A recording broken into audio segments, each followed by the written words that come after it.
Here's the first segment of your requested script, about 1,200 words.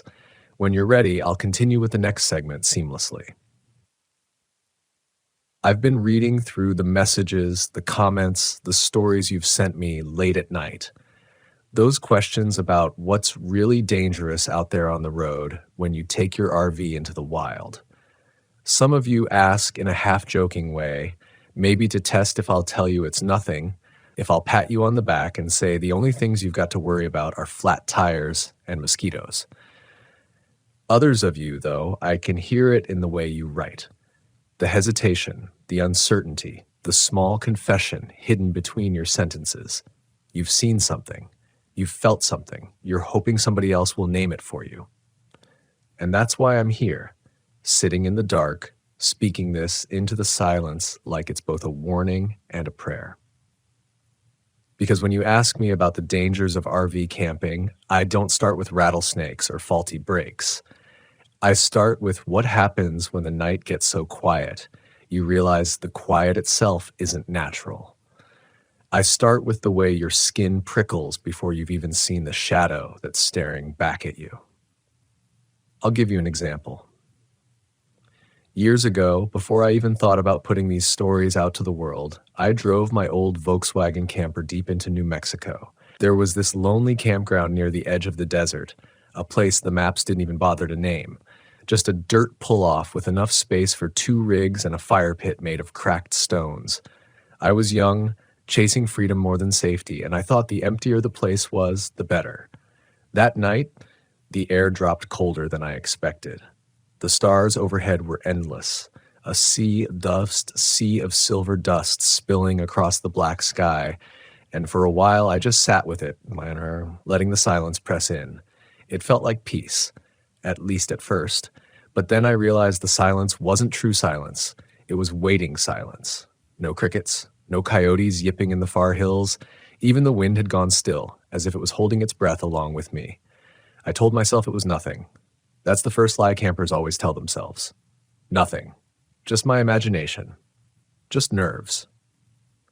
But when the temperature inside my VW dipped low enough that I could see my breath, even though the forecast had promised mild desert air, I felt that old instinct tighten in my gut. Something was off, and I ignored it. I crawled into my sleeping bag, zipped it all the way up, and tried to sleep. Tried until I heard the tapping. Not a branch against the van. Not my imagination.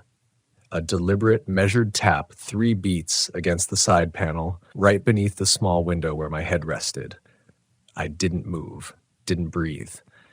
My mind started racing with all the rational explanations. Maybe a rock slipped loose.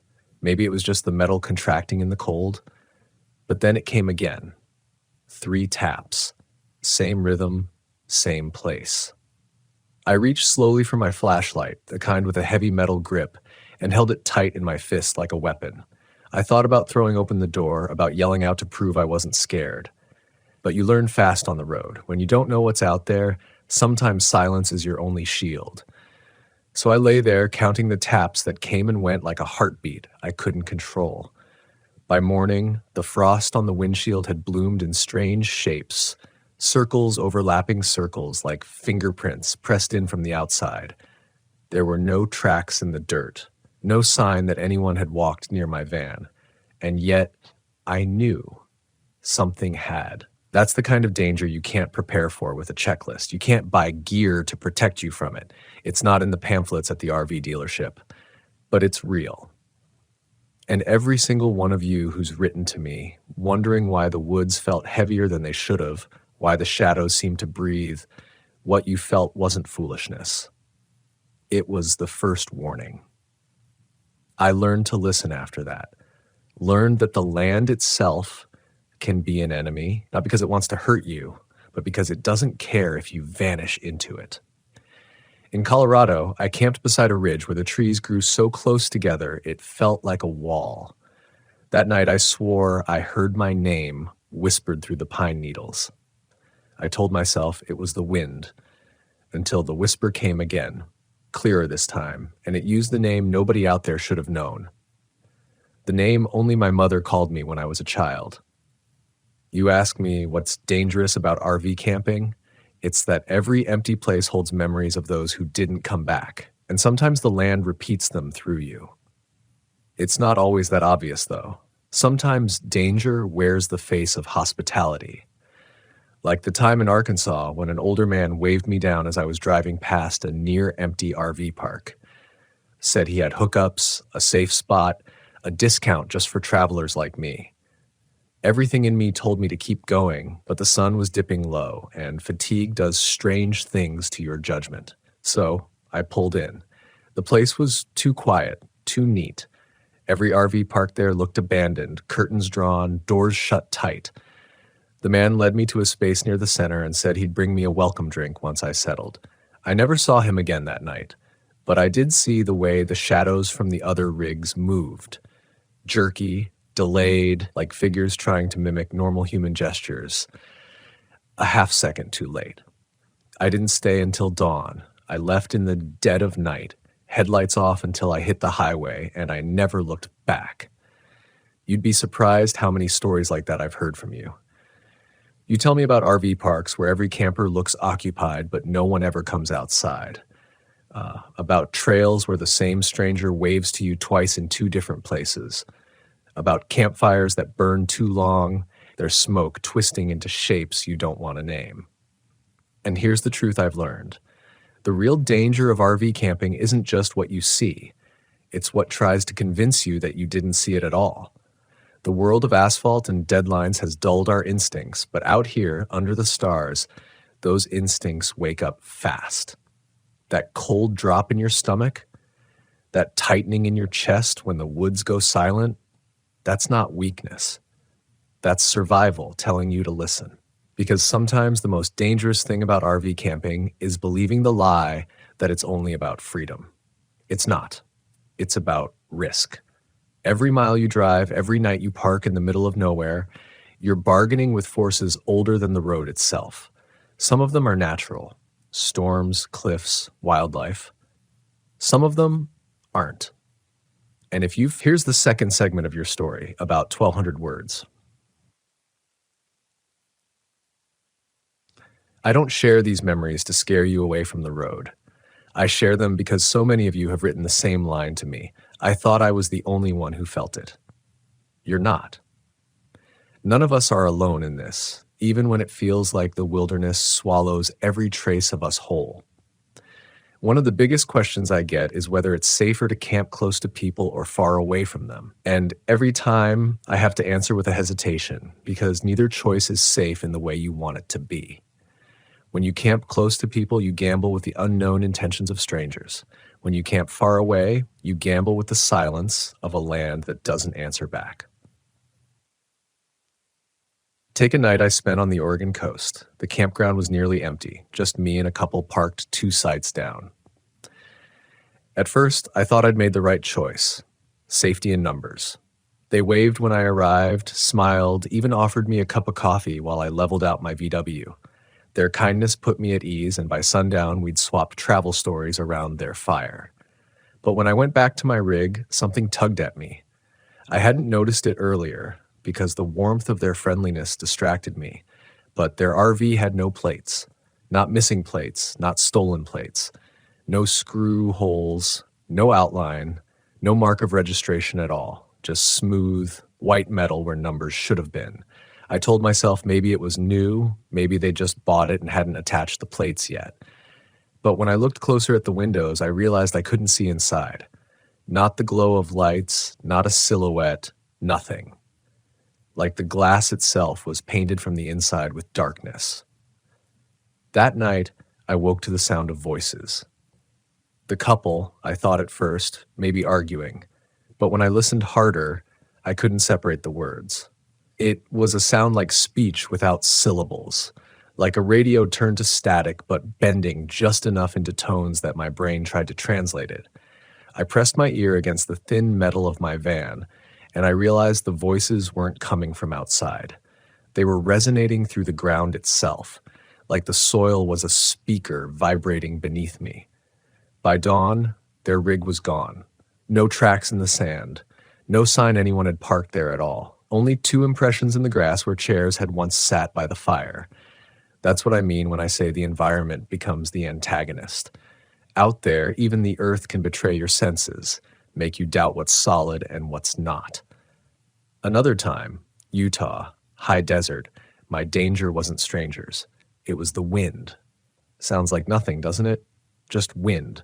But when it tears across the flatlands, it doesn't howl the way it should. It carries voices, stretched and warped until they sound like people you know. That night, I heard my brother calling my name. Heard him telling me to step outside, to come quick, to look at something he'd found. But my brother was 3 states away. I hadn't spoken to him in weeks. The knocking on my van came just after the wind quieted, soft at first, then harder. I knew better than to open the door, but that didn't stop my hand from reaching for the handle. That's another truth of this life. Sometimes the danger isn't just outside. Sometimes it's inside you, the part of you that wants to trust, that wants to believe the call is real. I forced myself to stay still, sat there all night with my knife in one hand, my flashlight in the other, until the sun finally burned away the cold. By morning, the sand all around my van was smooth, undisturbed, like no one had walked near. But in the condensation on my window, traced from the outside, were 5 long lines drawn down the glass, not fingertips, claw marks. You ask me how to survive? Sometimes the answer is as small and as heavy as this: do not open the door when you hear your name. But it isn't always shadows and whispers. Sometimes the dangers of RV camping wear the plain face of the living.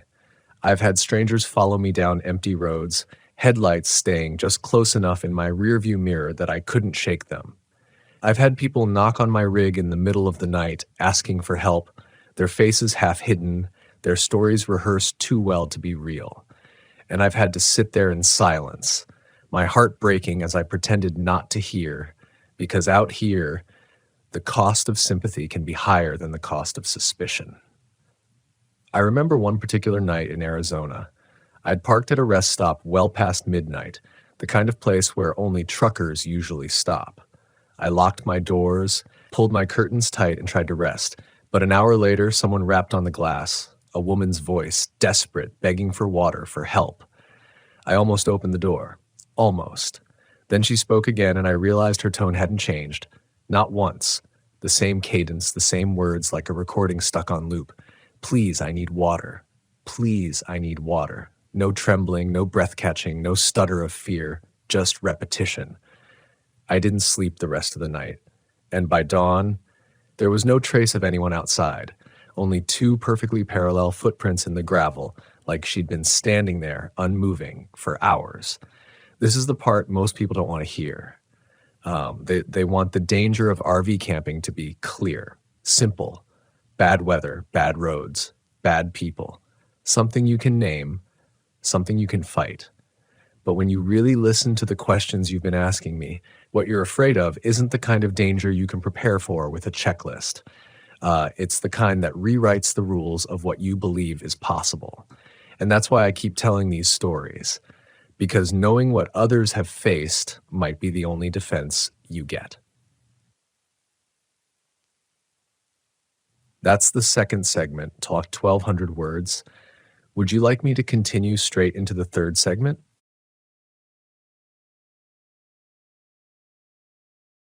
I've spent most of my life believing the rangers who patrol our national parks were guardians, quiet, steadfast protectors who knew every inch of trail, every bird call, every shadow that moved between the trees. They were the ones you turned to when you were lost, when the maps no longer matched the land, or when you felt something heavy in your chest and couldn't explain why. I grew up with that kind of trust. But the longer I've traveled in my RV through the wilderness, setting up camp in places far from highways and motels, the more I've come to realize that sometimes what those rangers see, what they know but rarely speak of, would break most people. It started in Glacier, where the mountains cut the sky open and the air burns clean in your lungs. I'd been on the road for 3 weeks in my RV, chasing solitude like it was medicine, because I thought silence could stitch something back together in me that I'd lost years ago.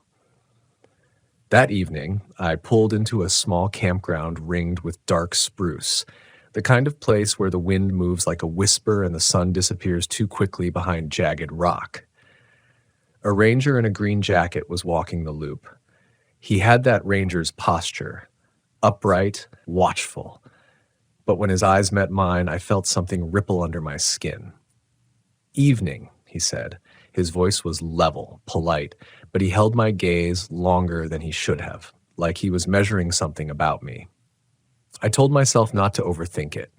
People in the wilderness look at each other differently, maybe longer, maybe sharper, because out there you're reduced to essentials. It's survival, not small talk. After I got my RV leveled and the firewood stacked, the ranger came by again. He asked the usual questions, where I'd come from, how long I was staying, but then his eyes shifted to the tree line. "You hear anything tonight," he said. "Don't answer it." The words hit me so strangely that I almost laughed. Don't answer it? What could he mean? The wind? An owl? A knock on the side of my camper? But he was already walking off, his boots sinking deep into pine needles. That night, long after the campground had settled into a hush, I woke to the sound of knocking, 3 sharp raps against the back door of my RV. I sat up fast, heart slamming in my chest. My first thought was that someone needed help, another camper in trouble, but the ranger's warning pinned me down. Don't answer it. I held still, barely breathing, while the knocks came again. 3. Always 3. Not frantic, not random, just patient. I thought about pulling back the curtain, about flicking on the porch light, but I couldn't. My body felt locked, like some deeper part of me knew that if I looked, if I acknowledged it, something would cross the threshold. Eventually the knocks stopped. Silence returned, but it wasn't a silence that let me rest. It was the kind that grows heavier the longer you notice it. I sat awake until dawn, staring at the door, waiting for it to rattle again. When the ranger came back on patrol the next morning, his eyes swept over my RV, then to me. He didn't ask if I'd heard anything. He didn't need to. He just said, "You made it through the first night," and walked on. That was only the beginning. In Yellowstone, months later, I met another ranger who carried the same weight in his voice. He had been stationed near a trail where geysers vented like the earth itself was breathing. Tourists took pictures, joked about the smell of sulfur, but his eyes were always on the woods that stretched beyond the boardwalks. One evening, I parked my RV at a remote site and saw him leaning against his truck, staring at the timberline as if he expected it to move. I asked him what kept him looking that way, and he told me something I'll never forget. He said, "The forest doesn't want you to know it's alive, but it is. It listens, it waits, and sometimes it calls you by name." That night, I dreamed I was walking through those pines, hearing my name carried in the hiss of steam vents, in the whistle of wind between branches. I woke covered in sweat, certain I'd been walking even while I slept. And when I stepped outside at dawn, barefoot on the cold ground, I saw a line of footprints leading from the edge of the trees to my RV door.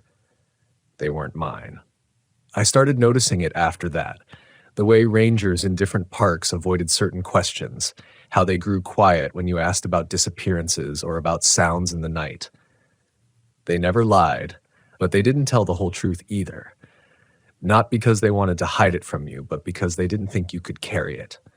And maybe they're right. In Olympic National Park, I camped beneath trees so massive they seemed like pillars holding up the sky. A storm rolled in, drenching everything, pounding the roof of my RV until it felt like the rain wanted to bury me. I cracked a window just to smell the forest, wet and ancient, and I swore I heard voices riding in the storm. Not words exactly, but syllables strung together, low and guttural, like the trees themselves were muttering. The ranger there was a woman with dark hair pulled tight beneath her hat. She checked my permit with professional efficiency, but then she paused, glanced at the forest, and leaned closer. "If you hear them whisper," she said, "don't repeat it. That's how they catch hold of you."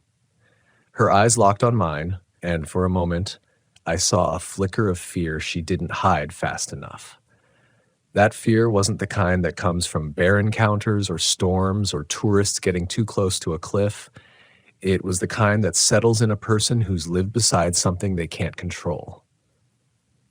That night, the whispers came. Long, curling strings of sound that pressed against the glass of my RV windows, filling the spaces between raindrops. I bit my tongue until I tasted blood, just to keep from shaping the sounds back, because some part of me wanted to. Some part of me needed to. By morning, the forest was silent again. My tongue ached, my jaw sore from clenching through the night.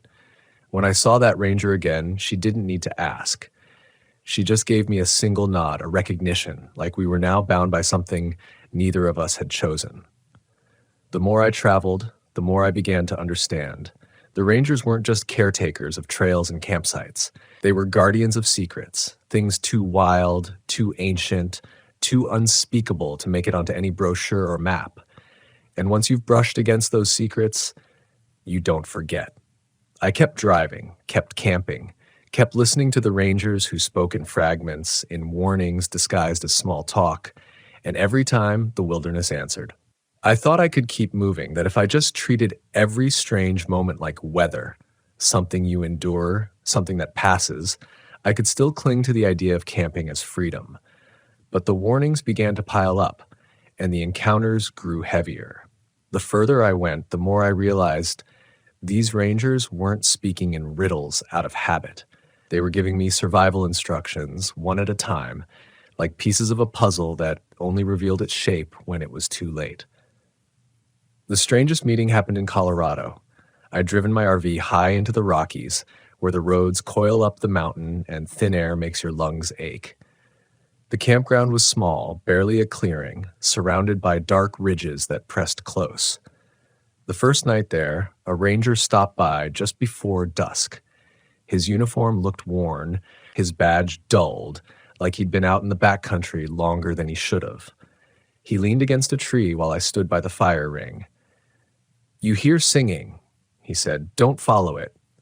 I asked him what he meant, but he just shook his head, eyes on the slope rising behind camp. His jaw worked like he was chewing on words he didn't want to let out. Finally, he said, "They're not people. They only sound like it." That night, as I tried to sleep, I heard it, the faintest melody drifting down the ridge, soft, sweet, almost like a lullaby. At first, I thought maybe a family was camped higher up, someone humming to a child. But the sound grew clearer the longer I listened, and it wasn't one voice. It was many, layered, weaving together like a choir just beyond sight. The pull of it was terrifying. My hand even reached for the door latch before I realized what I was doing. The song wrapped itself around me, tugging at my chest, urging me to step outside to climb into the dark where the ridge curved. Every instinct screamed not to, but my body trembled with the urge. I shoved my head beneath the blanket, humming a broken tune of my own to drown it out. My voice cracked, faltered, but somehow it kept me tethered until the first gray hint of dawn cut the night apart. When I saw the ranger again the next day, he only asked one thing. "Did you follow it?" I shook my head, still rattled. His shoulders relaxed, just barely, and he walked away. It was then I understood that these warnings weren't theoretical. They weren't ghost stories traded around a fire. They were protocols, field-tested, whispered from one survivor to another. And every campsite in these remote parks carried its own set of rules. Rules you only learned if you stayed long enough, if you listened hard enough, or if someone like me nearly made the mistake of breaking them. But not every ranger was willing to talk. Some carried silence like a second skin. In New Mexico, camping near a stretch of desert scrub where the stars fell thick and endless, I met a ranger who refused to look me in the eye. He checked my permit, asked routine questions, then lingered like he wanted to say more. His lips parted once, twice, before he snapped his logbook shut and left without a word. That night, I felt something press against the sides of my RV, slow and steady like a great weight circling me in the sand. Every window fogged, though the air outside was bone dry. And when I tried to draw a shape on the glass, my fingertip came away wet. By dawn, the sand around the RV was smooth. No tracks, no marks, just an untouched sea of grit as if nothing had moved at all. When the ranger came back the next evening, he finally spoke. His voice cracked with something heavy. "It's better you don't describe what you see here," he said. "The desert listens harder than the trees."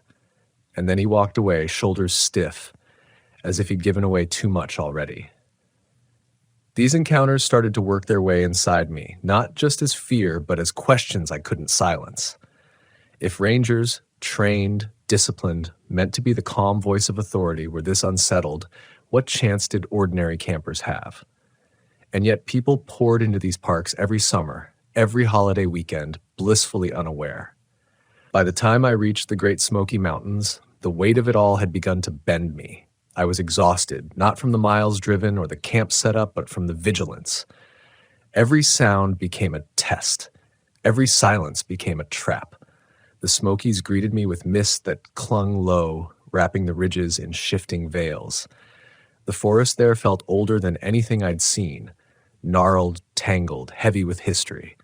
I parked my RV on a gravel pad surrounded by that thick, dripping green, and within an hour a ranger approached. She was younger than most I'd met, maybe early 30s, but her face carried a tension beyond her years. She warned me quickly, like she was trying to get it out before courage failed. If someone knocks and tells you they're lost, don't let them in, not even if they sound like a child. The words burned through me. It wasn't just don't answer. It wasn't just don't follow. Now it was don't open. Every rule added another wall between me and human instinct, another fracture in the trust we're built on, that if someone needs help, you help. That night the knock came. Soft, fragile. A child's voice broke through the door. "Mister, can you help me? I'm cold." My chest caved. Everything in me screamed to open that door, to pull that little one inside, to wrap them in a blanket and tell them they were safe. But the ranger's warning echoed louder. My hand hovered on the handle. I swear I felt the metal grow warm beneath my skin, like it was testing, voice whimpered, knocked again. And then it shifted, deepened, stretched, became something wet and gurgling, like a throat full of water trying to mimic words. I stumbled back, knees buckling. The knocking stopped. Silence returned, thick and absolute. I didn't sleep that night. I couldn't. By morning, the ranger passed through camp again. She saw the exhaustion etched into me, the way my hands shook. She didn't ask if I'd heard it. She didn't need to. She just touched the brim of her hat and said, "Good job." And I realized then, this was the job. Surviving the nights, learning the rules, passing them along. But something else had begun to gnaw at me, something I couldn't ignore. If all of us campers, hikers, and wanderers were being fed scraps of truth, what did the rangers know that they never said? What horrors did they hold back completely, because to speak them aloud would make them real, in a way even they couldn't endure? I wasn't sure I wanted to find out, and yet I couldn't stop chasing it. By the time I rolled into Montana again, I carried those warnings inside me like scars. Don't answer. Don't follow. Don't repeat. Don't open. Each one pressed against my ribs like commandments carved by something older than scripture. My RV felt less like a vehicle for freedom and more like a fragile fortress. Thin walls of metal and fiberglass holding back a world that wanted to press closer every night. The ranger I met in Glacier the second time wasn't the same man who had first warned me. This one was older, his hair silver under his hat, his movements slow but deliberate. He walked the campground at dusk with a flashlight he never turned on, as though light itself might invite the wrong attention. When he reached my site, he didn't bother with introductions. He just asked, "How long you been out here?" I told him, "Months, nearly a year now, chasing solitude, chasing something I couldn't even name." He studied me, his eyes sharp even in the fading light. "Then you've heard it," he said flatly. Not a question, a certainty. I didn't answer, but I didn't need to. He nodded like silence was admission enough. "They don't want you gone," he said, voice low, "but they don't want you alive either, not the way you are. They want you hollowed out, something they can wear." The words landed heavy, too heavy, and I laughed just to push back against them. But he didn't laugh. He didn't even blink. And in that moment, I realized the uniform didn't make him safe. It made him marked. He'd seen too much. That night, I dreamed of faces pressed against my RV windows, hundreds of them, pale and silent, their mouths moving in shapes I couldn't hear. When I woke, I ran my hand along the glass. It was warm, like breath had been on the other side. I drove out of Glacier the next morning before the sun cleared the peaks. Some warnings you don't linger after. In Utah, where the land yawns open into canyons and stone towers that glow like fire at dusk, I stopped at a lonely campground near a dried riverbed. The ranger there was a lean man, his skin weathered by sun, his voice carrying the desert's rasp. He didn't give me a warning right away. Instead, he asked a question. "You ever notice how some campers never leave?" I frowned, unsure what he meant. He gestured toward a row of old RV pads near the edge of the lot. They were cracked, half swallowed by weeds, but the gravel still held the faint impressions of tires. "Families come in," he said. "Couples, retirees. They check in, set up, sit by the fire, but some of them never check out. No report, no search, just gone, and the pads stay warm longer than they should." He walked away before I could respond, leaving me staring at those faded sights. That night, I swore I saw light flicker there, small, dim lantern glow, though no campers had pulled in. I couldn't sleep. Every time I closed my eyes, I pictured those families, those couples, those retirees, sitting around their own fires, listening to voices only they could hear, slipping quietly into the dark without struggle, without trace. And the thought that chilled me most wasn't just that they'd vanished. It was that maybe they'd chosen to. In Alaska, I thought I'd find distance. The wilderness there is so vast it swallows you whole. Glaciers grind mountains into dust. Rivers cut valleys so deep they seem to touch another world. But even there, where the distances should have meant safety, the rangers still carried the same shadows in their eyes. One of them, a woman with weather-beaten skin and a shotgun slung over her shoulder, told me flat out, "If the fog rolls in, don't drive. Don't move. Stay put until it clears. If you start driving, you won't stop until there's nothing left of you." I didn't argue. I didn't even want to know what she meant. But a week later, parked near a coastal stretch where the sea met cliffs, I saw it for myself. Fog so thick it poured like liquid over the land, swallowing the trees, the ocean, even the ground beneath my feet. For a moment, I couldn't tell if I was in my RV or drifting inside a cloud. Shapes moved within it, slow, deliberate, taller than any human. I heard something scrape along the side of the RV, long and metallic, like claws testing the frame. My instinct was to turn the key, to drive, to escape. But the ranger's warning echoed sharp. "Don't move." So I stayed, shaking, breath shallow, hands locked on the wheel, though the engine was off. The scraping circled me. Then it stopped. Hours passed, though it felt like years, until the fog finally thinned and the world returned. My RV door handle was bent, twisted, as though something had tried to wrench it open. When I told the ranger the next morning, she just nodded. "You stayed put," she said. "Good. That's the only reason you're still here." The pattern had become undeniable. Every park, every ranger, every night pressed with something just beyond human understanding. And yet, the more I encountered, the more I realized the rangers themselves weren't unified. Some warned you. Some stayed silent. Some seemed to almost pity you, like you'd stumbled into a story you were never meant to read. But the one who unsettled me most wasn't the silent type or the warning type. He was something else entirely. It was in Oregon, deep in the Tillamook forest, where the mist clung to moss like a living shroud. I just parked when a ranger appeared at my door, not walking up the trail, not driving in a truck. Just appeared, like the fog itself had shaped into a man. His uniform was spotless, his badge polished, but his smile stretched too wide. "Evening," he said warmly, almost rehearsed. "Just checking in on our guests." Something about his voice made my skin crawl, too smooth, too steady, like it had been practiced, not lived. He asked me the usual questions, but they came in the wrong order. He asked where I'd come from before he asked my name. He asked how long I'd been staying before he asked if I had a permit. And when he finally walked away, his boots didn't crunch on gravel. They didn't make a sound at all. That night, I didn't sleep, and sometime after midnight, I saw him again, standing at the tree line, hat tilted low, smiling the same stretched smile, watching, waiting. By dawn, he was gone. But the memory stayed, sharper than any warning, because for the first time I wondered if every ranger I'd met had truly been human. I couldn't shake the thought of that ranger in Oregon. The too-wide smile, the wrong order of questions, the soundless boots. He lingered in my mind longer than the voices, longer than the knocks, longer than the singing that threatened to pull me into the dark. Because with him, I wasn't sure where the line was anymore. The line between protector and predator, between uniform and disguise, between what was human and what only wore the shape of it.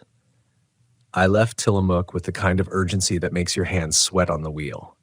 Drove without stopping, pushing my RV across winding roads until the coast broke open before me. I parked along a cliffside pullout, the Pacific crashing below, just to breathe. Out here, I told myself, nothing could reach me but the sea. But when the tide surged against the rocks, the spray carried whispers that made me think of the ranger's smile, stretched across something that had never learned it right. The road eventually took me into Yosemite, where granite walls rise like cathedrals and the air itself feels holy. But even there, where beauty overwhelms, the shadow followed. The ranger who checked my pass barely spoke. His eyes darted over my shoulder, scanning the forest like something might step out at any second. When I tried to thank him, he only said, "Stay near the light." That night, camped in a grove where moonlight poured in silver rivers between the trees, I understood. Just after midnight, every lantern, every flashlight, every flicker in the campground blinked out at once. My RV went black. The fire rings snuffed cold.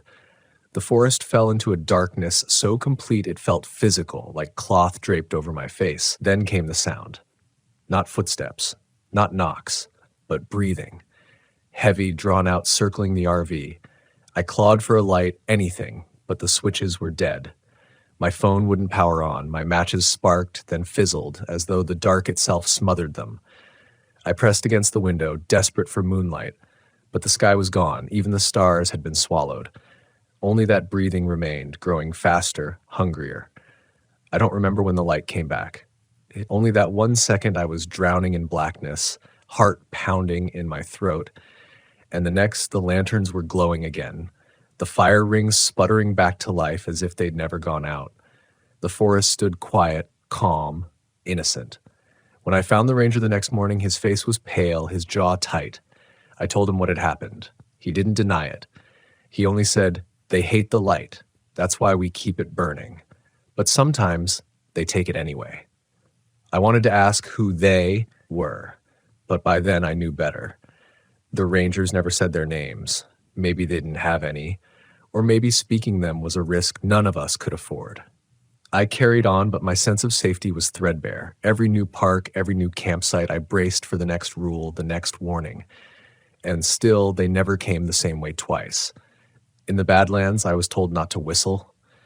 In Shenandoah, not to stare too long into the fog. In Big Bend, not to drink from streams that gurgled too sweetly. Each command chipped away at instinct, at trust, at the simple human urge to act without fear. By the time I reached the Pacific Northwest again, I no longer knew if I was surviving or unraveling. It was near Mount Rainier when the nightmare finally caught up to me. The ranger there was young, barely more than a recruit, but his eyes were ringed with sleeplessness. He lingered near my camp longer than he had to, circling, checking, chewing his lip until it bled. Finally, he crouched beside my fire and spoke in a whisper meant only for me. "They come in threes," he said. 3 knocks, 3 calls, 3 days. If you hear the third, don't be here for the fourth." He left before I could ask more. Left me staring into the flames, heart hammering. That first night, the knocks came. 3 against the RV door, measured and steady. My chest seized, but I didn't move, didn't breathe. The knocks stopped. The second night, I heard my name, whispered low, then louder, then so clear it was like someone stood inches from my ear. Come outside.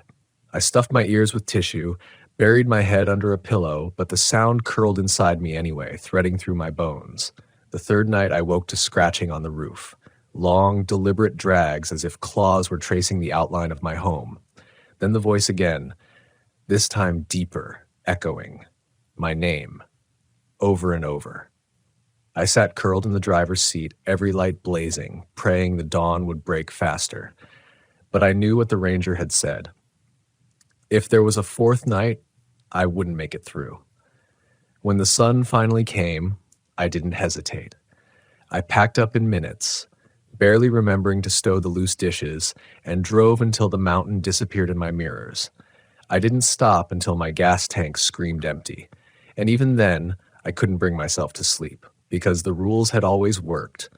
Don't answer, don't follow, don't repeat, don't open. But what happens when the rules themselves run out? When you've counted to 3 and there's nothing left to hold the dark back, the road stretched ahead, endless and fragile. I knew I couldn't keep going forever, but I couldn't stop either. Somewhere out there, the wilderness waited, hungry and patient, and the rangers kept carrying their secrets like lanterns in the dark. And me? I was starting to wonder if I was becoming one of them. Haunted, hollow-eyed, a keeper of warnings for anyone foolish enough to listen. I had crossed a line somewhere on that mountain, though I didn't realize it until later. Maybe it was when I survived the third night. Maybe it was when I finally fled without looking back. But something changed in me after Rainier. I wasn't just listening for warnings anymore. I was waiting for them, craving them, like a man who knows he's sick and can't stop pressing the bruise. The road carried me east, through stretches of farmland, then deep into the Black Hills. I stopped at a remote campground tucked into a pine valley where the air smelled of sap and stone and the wind whistled low through jagged rock. The ranger there was different from the others. Older, but not weary. His eyes were bright, almost kind, but behind them I caught something else. Recognition. You've been on the road a while, he said, glancing at the dust on my RV. Too long, I admitted. He nodded, crouched down by the fire pit, and dragged a stick through the ash like he was sketching something. When he stood, the lines formed a shape I almost recognized, 3 circles stacked like vertebrae. You'll see this again, he said softly. When you do, don't stay. Then he walked off into the pines, leaving me staring at that strange mark until the wind erased it. That night, the valley was restless. I heard branches snap. I heard rocks tumble as though footsteps pressed them loose. Just past midnight, I saw movement between the trees. Shapes that seemed too tall, too narrow, sliding silently from trunk to trunk. I stayed awake, every muscle locked, waiting for them to close in, but they never did. They only circled, restless, as though testing me. By dawn, the woods were still again. I left early, but not before I noticed something carved into a boulder near the exit.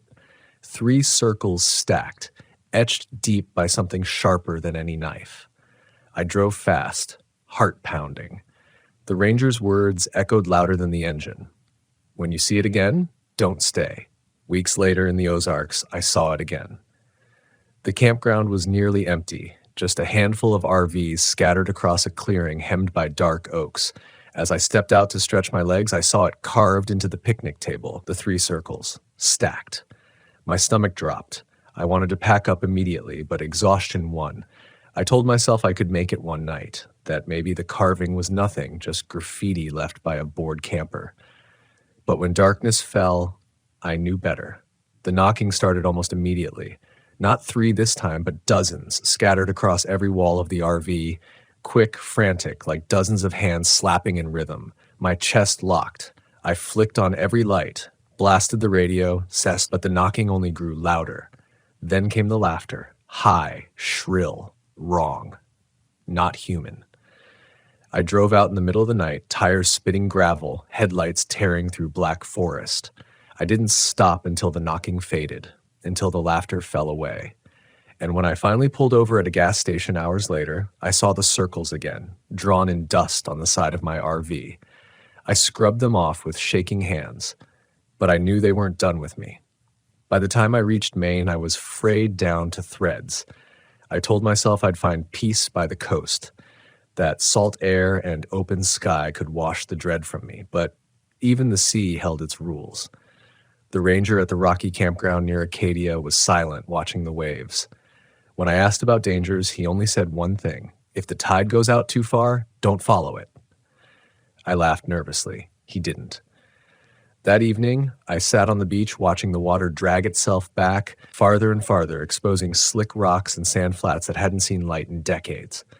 The smell of rot hit me, sweet, cloying like fruit left to spoil. Shapes wriggled on the exposed sand, pale and long, curling back into the cracks. I felt the pull immediately, like the sea itself wanted me to walk down and touch what it had revealed. But the ranger's words stopped me cold. Don't follow it. And then I saw them, figures far out on the wet sand, bent and shuffling as though gathering shells. But their movements were jerky, stilted. Their heads turned too far, like owls on broken necks. One of them lifted its face toward me, though I was too far to see details. Still, I felt its attention like a weight on my chest. I backed away. I didn't look again until the tide returned, swallowing the flats whole, erasing everything I thought I'd seen. That night, as I tried to sleep, I heard dripping outside the RV door, a slow, steady patter. When I cracked the blinds, seawater pooled at the steps, though I was parked well above the tide line. I shut the blinds. I didn't move again until sunrise. I told myself I was done then. Done chasing parks, done listening to warnings, done waiting for the next thing to knock or sing or whisper my name. But it's never that simple. Once you've seen the patterns, once you've lived inside the rules, you don't walk away clean. The road doesn't let you. The rangers don't either. The last ranger I spoke to before I turned home looked at me like he already knew. He was quiet for a long time, then said, "It's not the rules that save you. It's knowing when they've stopped working." His words sank deeper than any others, because I'd already felt it, that the warnings weren't endless, that one day the rules would fail and the wilderness would take what it wanted. I keep driving still, but now I listen differently. I don't wait for rangers to tell me what not to do. I look at their eyes, at the weight they carry, and I know the rules are shifting, and sooner or later I'll find myself somewhere the warnings don't come fast enough. The road had become less of a journey and more of a countdown. I didn't know what the number was or how much time I had left on it, but I felt it ticking with every mile. My RV groaned like it knew too, the frame rattling over rough highways, the windows whispering at night when the wind shifted. I used to think of this vehicle as home, a moving sanctuary. Now it felt like a coffin on wheels, carrying me closer to something I couldn't avoid. I reached Arizona late one summer, chasing warmth, thinking maybe the desert sun could burn the shadows out of me. The ranger who greeted me at a small campground near the Grand Canyon was different. He wasn't quiet, and he didn't whisper warnings. He was blunt. His hands were scarred, his voice low but firm, like he'd said these words 100 times before. "You hear the drums," he said. "You pack up and leave. Doesn't matter if it's the middle of the night. Doesn't matter if you're half asleep. You leave." That night, long after the stars had stretched across the desert sky, I heard it. Faint at first, just a rhythm rolling across the canyon, like someone tapping on the skin of a hollow barrel. But it grew louder, steadier, weaving into my pulse until I couldn't tell if it came from outside or inside me. I thought about the ranger's words. I thought about how exhausted I was, how dangerous it could be to drive through the desert night half blind, my RV stumbling along narrow roads. But the sound burrowed deeper, every beat tightening my chest. It wasn't just drums. It was a call, a command.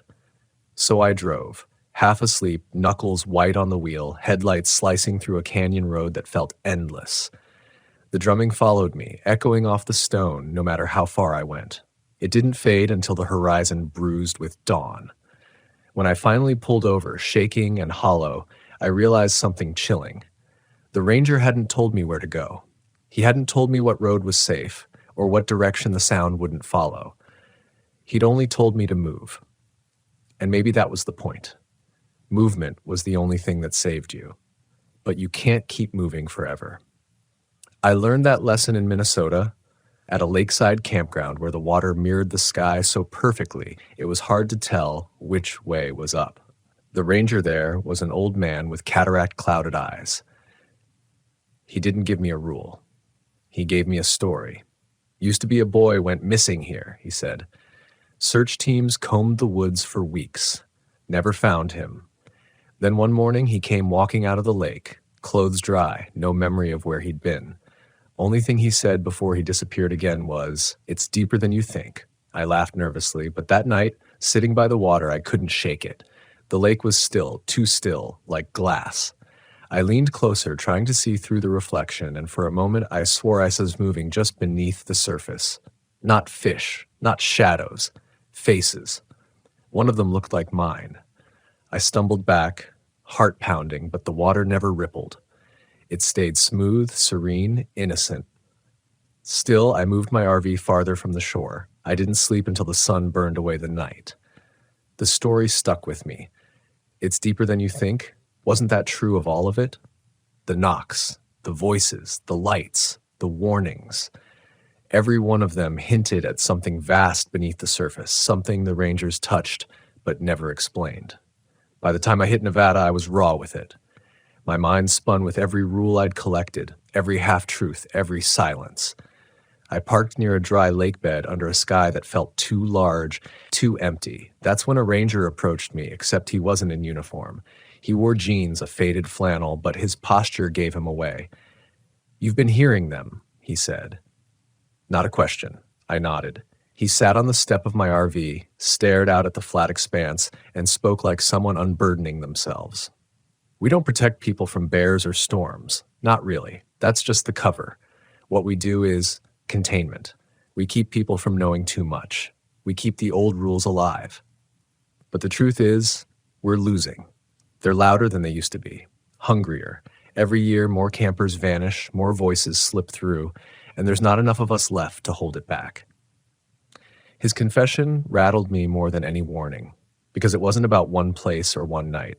It was everywhere. It was rising. When he left, I sat in silence for hours, staring at the dry lake bed until the stars blurred. For the first time, I wondered if the road itself was a trap. If by driving park to park, I wasn't escaping, but feeding into whatever waited out there. And still, I couldn't stop. The last encounter I had before turning back toward home happened in Kentucky, deep in Daniel Boone National Forest. The ranger there didn't warn me. He didn't speak at all. He just slipped a folded piece of paper into my hand, nodded once, and walked away. When I opened it, I saw a single phrase scrawled in shaky ink. "The rules won't matter when it knows your name." That night, as I lay in bed inside the RV, I heard it. Clear, crisp, certain. My name. Spoken not outside the walls, not in the forest, but from the shadows inside the RV itself. I froze, too afraid to breathe, too afraid to turn my head. Because the one rule no ranger had given me, the one rule I didn't need spelled out, pressed harder than all the others, don't look at it. So I stayed still, eyes shut, heart hammering, waiting for morning. And when it came, I didn't feel relief, only the hollow certainty that I'd run out of rules. I kept telling myself I was almost done, that if I just drove a little farther, if I just put enough miles between me and the last place, maybe the voices would fade. Maybe the weight of those rules would ease, and I could find some ordinary patch of ground to rest on. But the road had its claws in me. Every forest, every canyon, every lake seemed to be waiting for me now, as if I'd become part of the pattern myself.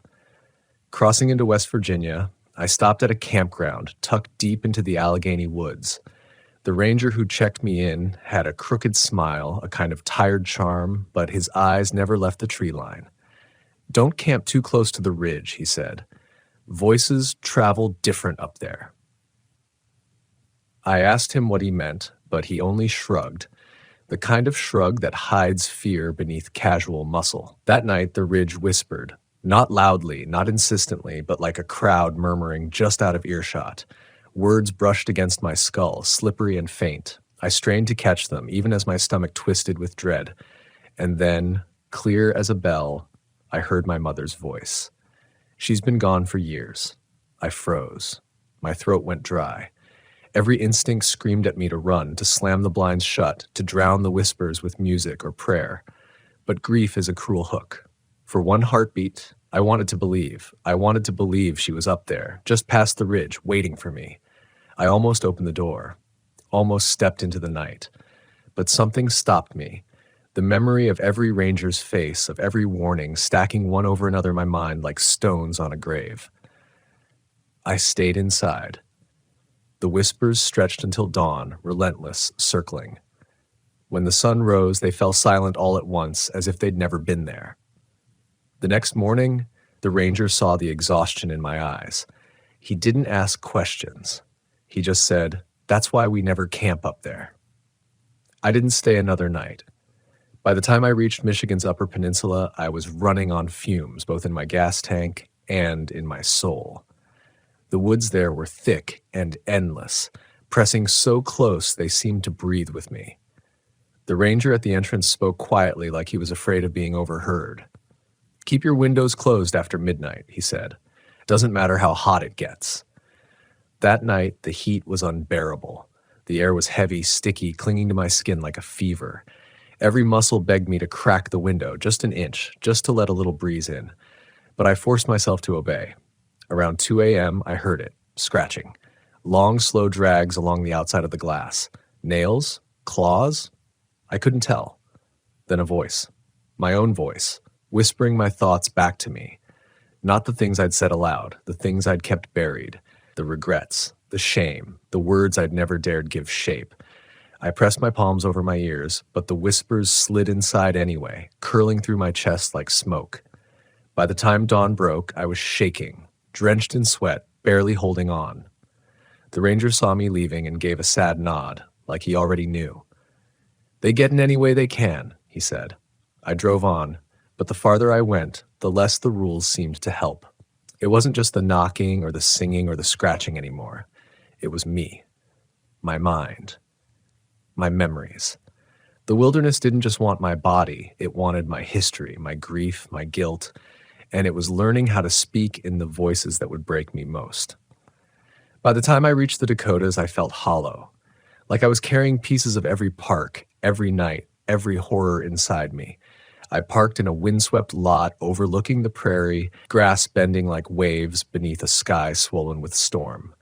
A ranger there, younger than the rest, approached me. His face was pale, lips pressed thin. "They know you now," he said. The words chilled me deeper than the wind. "What do you mean?" I asked, though part of me already knew. "They follow travelers. Most folks come once, maybe twice, and never return. But you." His eyes scanned my RV, the miles of dust and scratches it carried. "You've given them too many doors, too many chances. They remember you. They'll keep calling." I wanted to argue, to insist there was still a way out, still a road that led back to ordinary life. But I couldn't, because I'd already heard it. The way the voices had shifted from strangers to my own family. The way the whispers now slid into my head without knocking. That night the storm broke open. Rain hammered the roof. Thunder rattled the frame. And beneath it all I heard them. Hundreds of voices, layered and rising, calling my name in unison. The sound filled the prairie, shook the air itself. My chest seized, my vision blurred. I gripped the wheel of my RV, though I wasn't driving, holding on like it was the only anchor left. "Not tonight," I whispered to myself. "Not yet." And for reasons I can't explain, the voices fell silent all at once, leaving only the storm. I don't know if it was mercy or mockery, but I know this. The rangers were right. They don't want you gone. They don't want you alive either. They want you emptied, piece by piece, until there's nothing left but a shell they can step into. And as I sit here, staring at another map, another stretch of road, I feel the question clawing at me. How many more nights can I outlast? How many more warnings until the rules stop working, until the voices stop waiting? Because sooner or later, they're going to step inside. I thought about quitting then, parking the RV for good, selling it off, burying the keys in some drawer, and swearing never to camp again. But the truth is, I wouldn't be safe even if I tried. The road was in me now, the rules etched into my bones, and no matter how far I went, I knew the wilderness had learned my name. I turned south, thinking maybe the desert could thin the voices, dry them out until they cracked and vanished. But the desert has its own way of speaking. In New Mexico, I pulled into a remote campground scattered across scrubland and red stone. The ranger there looked gaunt, his skin cracked from sun, but his eyes were sharp. He didn't ask for my permit. He didn't ask where I'd come from. He just said, "If you see lights moving out there, don't follow. Doesn't matter if they look like lanterns, flashlights, even campfires. They're not for you." That night, the lights came. At first, just one, bobbing slowly across the desert floor, a warm glow that looked like a lantern swaying in the wind, then another and another, until a trail of them stretched across the horizon, winding like a serpent toward the dark ridges. I stood at the window, hypnotized. They looked so human, so inviting, a breadcrumb trail of fire leading me somewhere beyond fear. My hand twitched toward the door, but I caught myself, remembered the ranger's words. Still, I couldn't look away. And the longer I stared, the more the lights began to change. They flickered, not like flames, but like eyes, open and closing, blinking in unison. My stomach turned cold. I slammed the blinds shut, crawled into bed, and pressed my palms hard against my face until the visions faded. By morning, the desert was empty. The ranger passed through camp, met my eyes, and gave the faintest nod. He didn't ask if I'd seen them. He already knew. But the rules were starting to blur. The warnings felt endless, yet never enough. Don't answer, don't follow, don't open, don't look, don't move. How many things could I not do before there was nothing left of me at all? In Louisiana, parked along the bayou, I found out how far it could go. The ranger there was different. He wasn't afraid. He wasn't cautious. He was angry. His words came sharp, clipped. You hear it in the water. You keep your head down. Don't go to the edge. Don't even look. It feeds on attention. That night, as frogs croaked and insects buzzed in thick, humid air, I heard it, a low, steady breathing just beneath the lily pads. The water pulsed with each exhale, sending ripples across the still bayou. The sound slid under my skin, hot and heavy, like someone breathing against the back of my neck. I couldn't resist. Curiosity chewed me hollow. I cracked the curtain just an inch and saw the pads shift, circle, as though drawn around my RV. The air filled with the sour stench of rot, like a grave split open in summer. I gagged, slammed the curtain shut, and backed away, trembling. The breathing followed me all night. No matter where I moved inside, it was there, slow, patient, waiting. By dawn, the water was calm again, the air fresh, the lily pads still. But I couldn't forget. The sound stayed in me, coiled like a second heartbeat. I drove north after that, desperate for air that didn't smell like death. The Appalachians rose up, their ridges green and endless, the kind of land that makes you feel small even in daylight. The ranger there was old, his hands scarred, his eyes glassy. He said nothing at first. Then, as I turned to leave, he muttered, "If you see your reflection move wrong, smash the glass. Don't hesitate." It haunted me even before it happened. I caught myself staring too long into mirrors, windows, puddles, searching for something off. For days, nothing came. Until one night, parked deep in the mountains, I glanced into the bathroom mirror and saw myself smiling. I wasn't smiling. The reflection grinned wide, teeth sharp, eyes bright, even as my real face sagged in terror. I stumbled back, heart slamming against my ribs, but the reflection leaned closer, lips moving. I couldn't hear the words, but I didn't need to. I knew what it wanted, to trade places. The ranger's warning jolted me into action. I grabbed the fire extinguisher and smashed the mirror. Shards rained down, glittering, my reflection splintering into 100 broken grins. I backed away, gasping, until all that was left was silence. But silence isn't safety. Everywhere I went, the rules multiplied. Don't whistle at night. Don't stare into fog. Don't let the fire die before dawn. Don't count footsteps behind you. Each one carved deeper into me until I felt less like a traveler and more like a vessel stuffed full of secrets too heavy to carry. And yet, part of me couldn't stop. Part of me wanted to see how deep it went, what waited past the last warning, what truth the rangers never dared speak. Because if there's one thing I've learned on these roads, it's this. The rules aren't protection.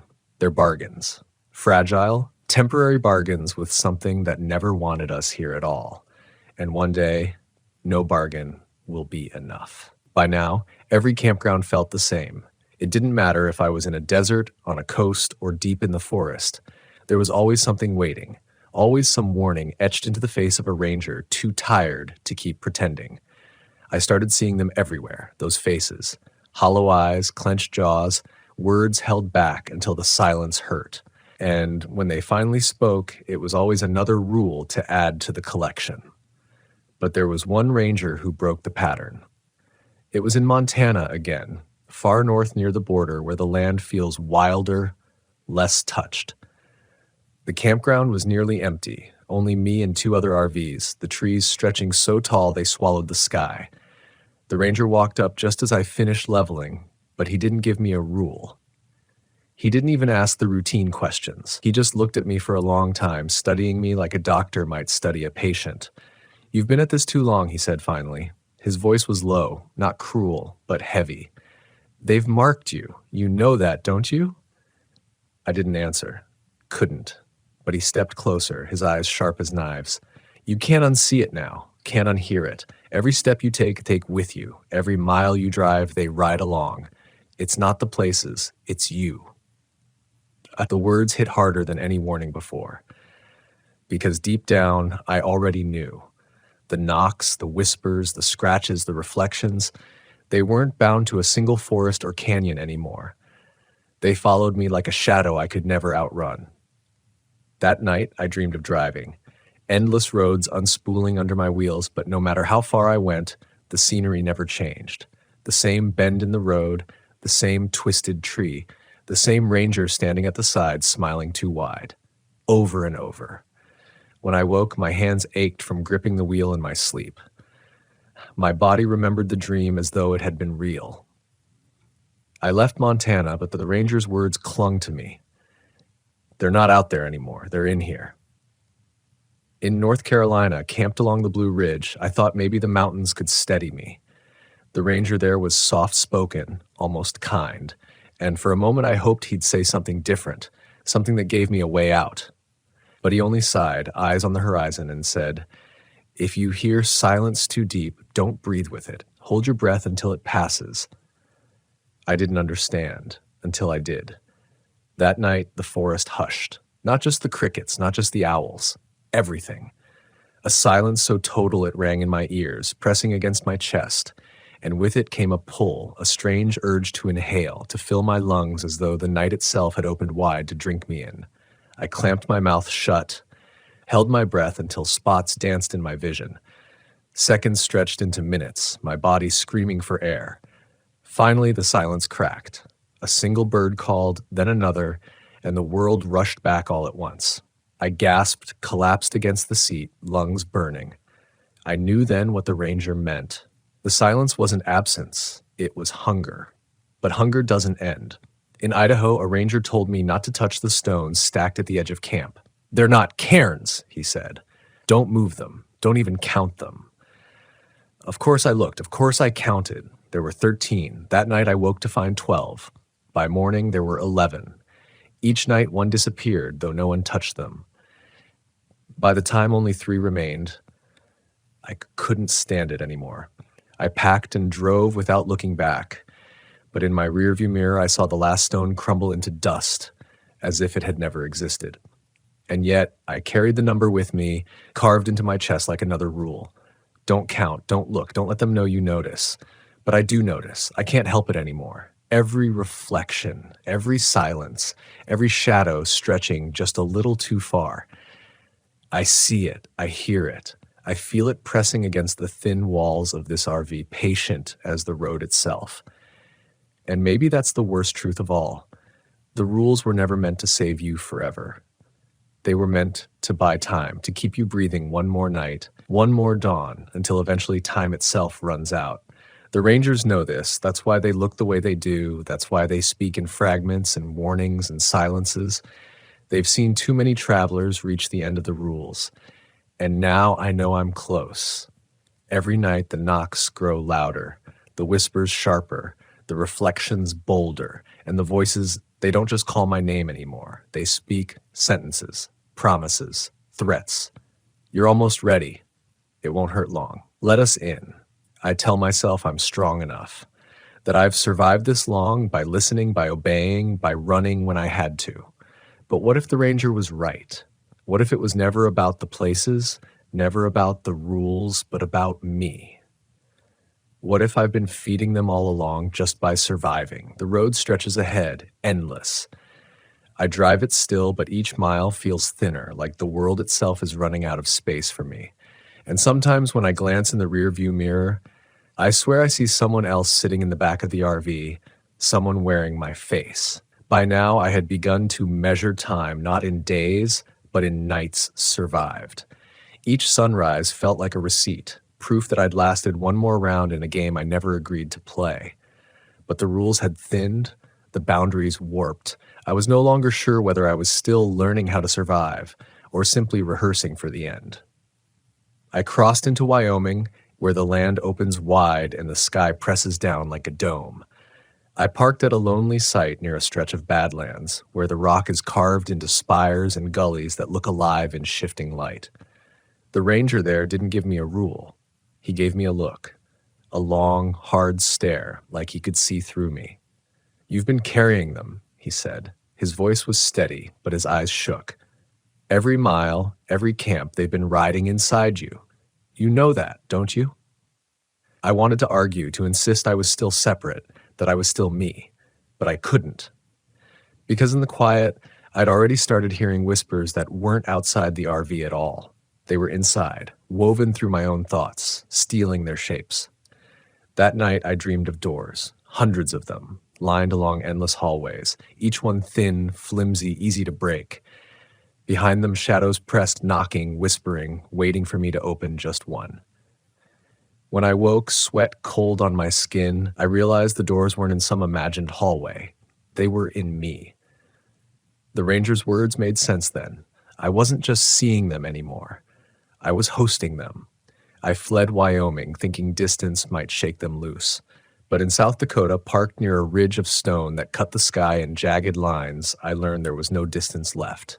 The ranger there was old, older than any I'd met. His hair was white, his hands trembling, but his eyes were sharp as broken glass. He leaned close when he spoke, his breath sour with age. "They'll offer you bargains now," he said. "Don't take them, no matter how sweet they sound." That night I heard it. The voice wasn't outside. It wasn't even inside the RV. It was inside me. Smooth, calm, coaxing. "You're tired. Let us carry it for you. One night of rest. One night without fear. All you have to do is say yes." And oh, how badly I wanted to. My body ached. My mind was frayed to threads. The thought of one night of silence, of peace, tempted me more than I'd ever admit. My lips even parted. But at the last second, I bit down hard enough to taste blood. The voice fell silent, but not gone. Never gone. I drove on, through Kansas, through Missouri, through Tennessee. The landscapes blurred, the warnings piled higher. Don't open, don't look, don't follow, don't count. Don't breathe. Don't agree. How many rules can one person hold before they collapse under the weight? I thought about the rangers, each one carrying their own set, passing them like torches they could never put down. That's why they all looked the same. Hollow-eyed, worn thin, not protectors, prisoners, bound by the same bargains, the same voices, the same rules that had become my scripture. In Kentucky, I stopped at a forest campground so deep the canopy blotted out the stars. The ranger there didn't speak at all. He just handed me a slip of paper and walked away. On it, scrawled in frantic ink, were 3 words: "It knows now." I folded the paper and tucked it into my pocket, though the words burned hotter than fire. I already knew what he meant. The voices weren't just trying to lure me anymore. They'd learned me. My grief, my guilt, my doubts. They wore them like masks, pressing closer each night. That night the knocking came again, But this time, it wasn't at the door, it was from inside the walls, soft, deliberate, as though something was trapped in the frame of the RV itself, knocking to be let out. I pressed my hands to the paneling, heart racing, and felt warmth pulsing through the thin walls, like veins, like blood, like the RV wasn't a vehicle anymore. It was a body, and I was inside it. I screamed, stumbled out into the night air, trembling in the pitch-dark forest. But even outside, I heard it, knocking, from the trees, from the ground, from my own chest. I staggered back in, locked the door, curled into the driver's seat, and waited for dawn. When the sun rose, everything was still, silent, ordinary. But I knew better. The RV isn't just carrying me, it's carrying them. And every mile I drive, I can feel it more. The thin skin of this world stretching, straining, ready to tear. The Rangers never said what happens after. They only ever gave rules, bargains to keep the night at bay. But what happens when the rules fail? What happens when the bargains are broken? I think I know. It's not about surviving forever. It's about lasting just long enough to realize survival was never the point. And now, as I drive another nameless road through another nameless forest, I can hear them clearer than ever. No whispers, no knocks, just words, clear and sharp, spoken in my own voice. Almost time. Almost. The road had stopped feeling like freedom long ago. Now it felt like a rope, tightening with every mile, pulling me towards some place I couldn't name, but could feel all the same. My hands shook on the wheel. My eyes burned with sleeplessness. And yet I kept going, because stopping felt worse. Stopping felt like giving them exactly what they wanted. I cut across the Midwest, parking in empty lots, small campgrounds, even the occasional rest stop. No matter where I stopped, the rules followed me. Sometimes I heard the knocks. Sometimes the silence deepened until my lungs fought against it. Sometimes reflections smiled when I couldn't. It no longer mattered what state I was in or what park I camped near. The wilderness wasn't a place anymore. It was inside me. In Ohio, at a campground nestled against a thick band of forest, a ranger knocked on my RV door in the afternoon. His face was young, too young for the lines of exhaustion carved into it. He didn't waste time with pleasantries. He leaned close and whispered, "You're going to see them soon. Don't ask who they are. Don't try to count them. Just don't look too long." That night, as fog curled low across the trees, I saw them. Figures. Dozens of them, pale against the dark, standing in a perfect ring around my RV. They didn't move, didn't breathe, just stood there watching. My heart thundered, but I forced myself not to meet their eyes, not to study their faces. Out of the corner of my vision, I saw them shifting, melting, growing taller, thinner, less human with each heartbeat. I closed my eyes, whispered the rules to myself like prayer. Don't count. Don't look. Don't breathe. Don't answer. I repeated them until my voice broke. When I opened my eyes at dawn, the figures were gone, but the ground outside was wet with footprints, too many to ever count. I left without speaking to the ranger again. Some warnings are only meant to be given once. By the time I hit Pennsylvania, my chest felt cracked open. I wasn't just afraid anymore. I was tired. Tired of carrying the rules, tired of listening for the knocks, tired of surviving one night only to crawl into the next. The ranger there, older than most, saw it on me immediately. He handed me a flask of water, watched me drink, then said, "It's not about the rules, it never was. It's about remembering who you are when the voices start sounding like you." I didn't understand then, not fully, but I would. That night I heard myself outside the RV.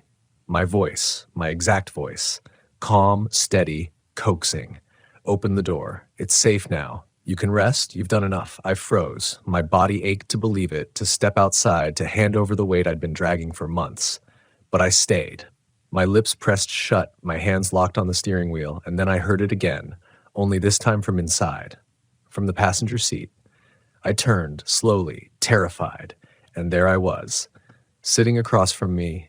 Same face, same eyes, same broken body, but the smile was wrong, too wide, too calm. "It's easier if you let me drive," it said in my voice. I wanted to scream, but no sound came. I wanted to fight, but my limbs were frozen. I sat there, paralyzed, while the thing that looked like me leaned closer, smiling, whispering, "You've already given up. You just don't know it yet." The next thing I knew, sunlight was pouring through the windshield. The seat beside me was empty. My body ached like I'd been holding myself in a fist all night. But I was alive. Still me. Or so I prayed. I drove hard after that, desperate for answers, desperate for anything that might tell me how to end this. I crossed into New York, then into Vermont, chasing some hope that smaller parks, quieter places might give me peace. Instead, I found the same silence in the trees, the same hunger in the air. The ranger there, an old woman with eyes sharp as knives, stared at me for a long time before she spoke. "You think you're surviving," she said. "You're not. You're changing." Her words gutted me more than any knock, any whisper, any reflection. Because in my bones, I knew she was right. I wasn't the same man who had set out months ago to chasing solitude in an RV. I was thinner, not just in body, but in spirit, worn down, hollowed out. And maybe that was the point all along. That night, I didn't sleep. Couldn't. I sat in the driver's seat, staring at the woods, waiting. Around midnight, I saw them, shapes moving between the trees, tall and fluid, bending in ways no body should bend. They didn't approach, didn't knock. They just stood, waiting, like hunters watching a trap they'd already set. And for the first time, I felt it. Not just fear, not just exhaustion, but inevitability. The Rangers had been right. The rules weren't salvation. They were stall tactics. And sooner or later, everyone ran out of time. As the night dragged on, I whispered to myself, clung to the memory of that one ranger's words, "It's about remembering who you are." But with every passing hour, with every shadow shifting just beyond the glass, I felt that truth slip farther away. Who was I now? A traveler? A survivor? Or just another hollow shell, waiting to be worn? The final stretch of my journey carried me north, back toward places I thought I had left behind. It wasn't choice, not really. It was pull. The road wound me there like a river cut stone, and I followed because I no longer believed I had any say in the matter. The forests of Maine rose ahead, dark and endless, their pines like spears stabbing at the sky. I parked my RV in a clearing where the air smelled of resin and salt, where fog curled low even in daylight. The ranger who met me was unlike any other. His uniform was old, outdated, like something from decades ago. His badge was tarnished, his hat frayed, but his eyes burned with clarity. "You've lasted longer than most," he said, "but you know this can't go on." I swallowed hard, nodded. My voice shook when I asked, "Then what happens now?" He didn't answer right away. He looked toward the trees where the fog thickened, curling and twisting like smoke. Finally, he said, "You either leave it behind or it takes you whole." I wanted to ask what leave it behind meant. I wanted to demand answers, to shake the truth out of him. But he only turned and walked into the woods, vanishing in seconds as though the forest had swallowed him. That night, the voices came back stronger than ever. Not whispers, not knocks, songs. A chorus, hundreds of voices rising and falling in perfect rhythm, pressing against the walls of the RV until they vibrated. My bones shook with it. My chest thundered with the weight of sound. I clamped my hands over my ears, but the music was already inside me. The voices sang in every tone I knew. My parents, my friends, lovers I had lost, strangers I had passed on the road, and woven through them all was my own voice, louder than the rest, chanting the same words again and again. Let go, let go, let go. I fell to my knees, tears streaming down my face, because I understood then. The rules had always been about resistance. Don't answer, don't follow, don't look, don't open, don't breathe, don't count, don't agree. But resistance can only last so long. The real choice was simpler: surrender or refuse. The music built, rising higher, swelling like a tide. My RV shook, metal groaning, glass rattling. Shadows stretched across the windows, shapes tall and crooked, their faces pressed too close to see clearly. My voice inside the chorus grew louder, demanding, pleading, "Let go." I almost did. My body begged for release, for silence, for peace. But somewhere deep inside, beneath all the fear and exhaustion, I remembered the ranger's words. It's about remembering who you are. So I spoke my name aloud, my real name, over and over until the word felt like fire on my tongue. The voices shrieked, twisting, breaking, the song faltered, the shadows recoiled. For the first time in months, I felt them pull back, not gone, not defeated, but pushed off. When dawn broke, the forest was silent. My RV stood steady, the windows clear. I stumbled outside, the air sharp and cold in my lungs, and for a moment, just a moment, it felt like the world belonged to me again. I don't fool myself. I know this isn't the end. I know the road still carries them, that the whispers will return, that the knocks will find me again. Once you've been marked, you're never free. But I also know something else now. Something the Rangers couldn't say aloud. It isn't just about obeying rules. It isn't about surviving one more night. It's about holding on to yourself when the wilderness tries to strip you hollow. It's about remembering your own name when everything else is trying to take it from you. I don't know how much longer I can drive. I don't know how many more warnings I'll gather before the rules finally fail. But for now, the wheel is still in my hands. The engine still hums. My breath is still mine. And if you ever find yourself alone in your RV, parked deep in the wild, and a ranger leans close with tired eyes and a trembling voice, listen carefully. Their words aren't riddles. They're lifelines. They're the thin thread between you and the thing that waits in the dark. Follow the rules. Remember your name, and never forget the wilderness is listening, because if you do, it will speak, and once it speaks, it never stops.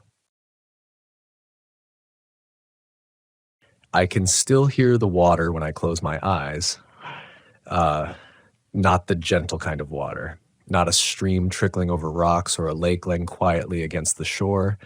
No, this was different. It had weight, depth, a sound that seemed to come from somewhere beneath, as if the earth itself was breathing slowly through the black surface. That's the first memory that grips me when I think about that camping trip. The sound of water at night, low and endless, pressing in against the silence like it knew something I didn't. I was 36 years old then, recently divorced, and trying to figure out who I was again. My RV wasn't anything fancy, an old Winnebago with chipped paint and cabinets that rattled when you hit the brakes, but it was mine. That summer, I told myself I was going to drive west through the smaller state campgrounds, places less crowded, less commercialized, places where you could still hear your own footsteps crunch on gravel when you arrived after dark. That's how I ended up at Lost Pines Campground in Missouri. It wasn't on the big maps you get at travel centers. I'd read about it in an old forum post, someone mentioning it as a quiet, cheap place near the river. Directions were vague, an unmarked dirt road off the highway, follow until the woods clear, and you'll find a handful of RV slots and a couple tent pads. It sounded perfect to me. I wasn't looking for polished bathhouses or playgrounds for kids. I was looking for silence, for space to breathe, and maybe, though I didn't admit it at the time, for something that felt like disappearing. The gravel road wound deeper than I expected. The trees thickened, the light dimmed, and for a while I wondered if I'd taken a wrong turn. But then, just as dusk settled into that heavy shade that makes your headlights look like two desperate beams cutting into a wall of black, I saw the clearing. 4 RV slots lined up in a crooked row, each with an aging post for electricity and water hookups. Beyond them, maybe 100 feet away, the land sloped steeply down to a wide stretch of river, slow-moving and dark, its surface reflecting only fragments of moonlight between the branches. There were 2 other rigs already there. One, a newer Class C with out-of-state plates, looked like a rental. The other was an older fifth-wheel trailer, its windows dark, but a faint campfire burned low beside it. I pulled into the farthest slot, killed the engine, and let the quiet swallow me. The first thing I noticed was the smell. Damp earth, yes, but sharper than that. Metallic, like river mud stirred up after a storm, but the sky had been clear for days. It clung to the air, thick enough that I caught myself breathing shallow. I chalked it up to being near the water. You tell yourself simple things when you're alone like that. I set up quickly, leveling blocks, power hooked in, water hose stretched and dripping. As the last of the twilight thinned, I heard voices carrying faintly from the campfire near the fifth wheel. Two men, laughing low, their words broken by the crackle of fire. I thought about wandering over, maybe introducing myself, but something in their tone stopped me. Not angry, not unfriendly exactly, just rough, like laughter that cut too sharp at the edges. I stayed by my RV instead, heating up a can of chili and watching the river. That river. Even in stillness it moved, wide and slow, but with a heaviness that made you forget it was fresh water and not tar. Every now and then I thought I saw bubbles break the surface near the bend. Not fish bubbles, larger.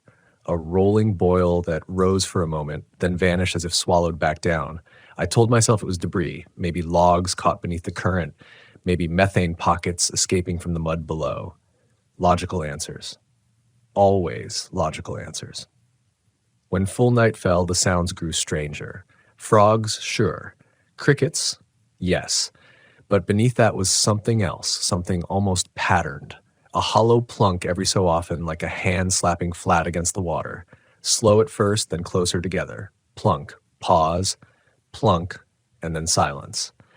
I should have shut my blinds and turned on the TV, drowned the night with reruns like I usually did on the road.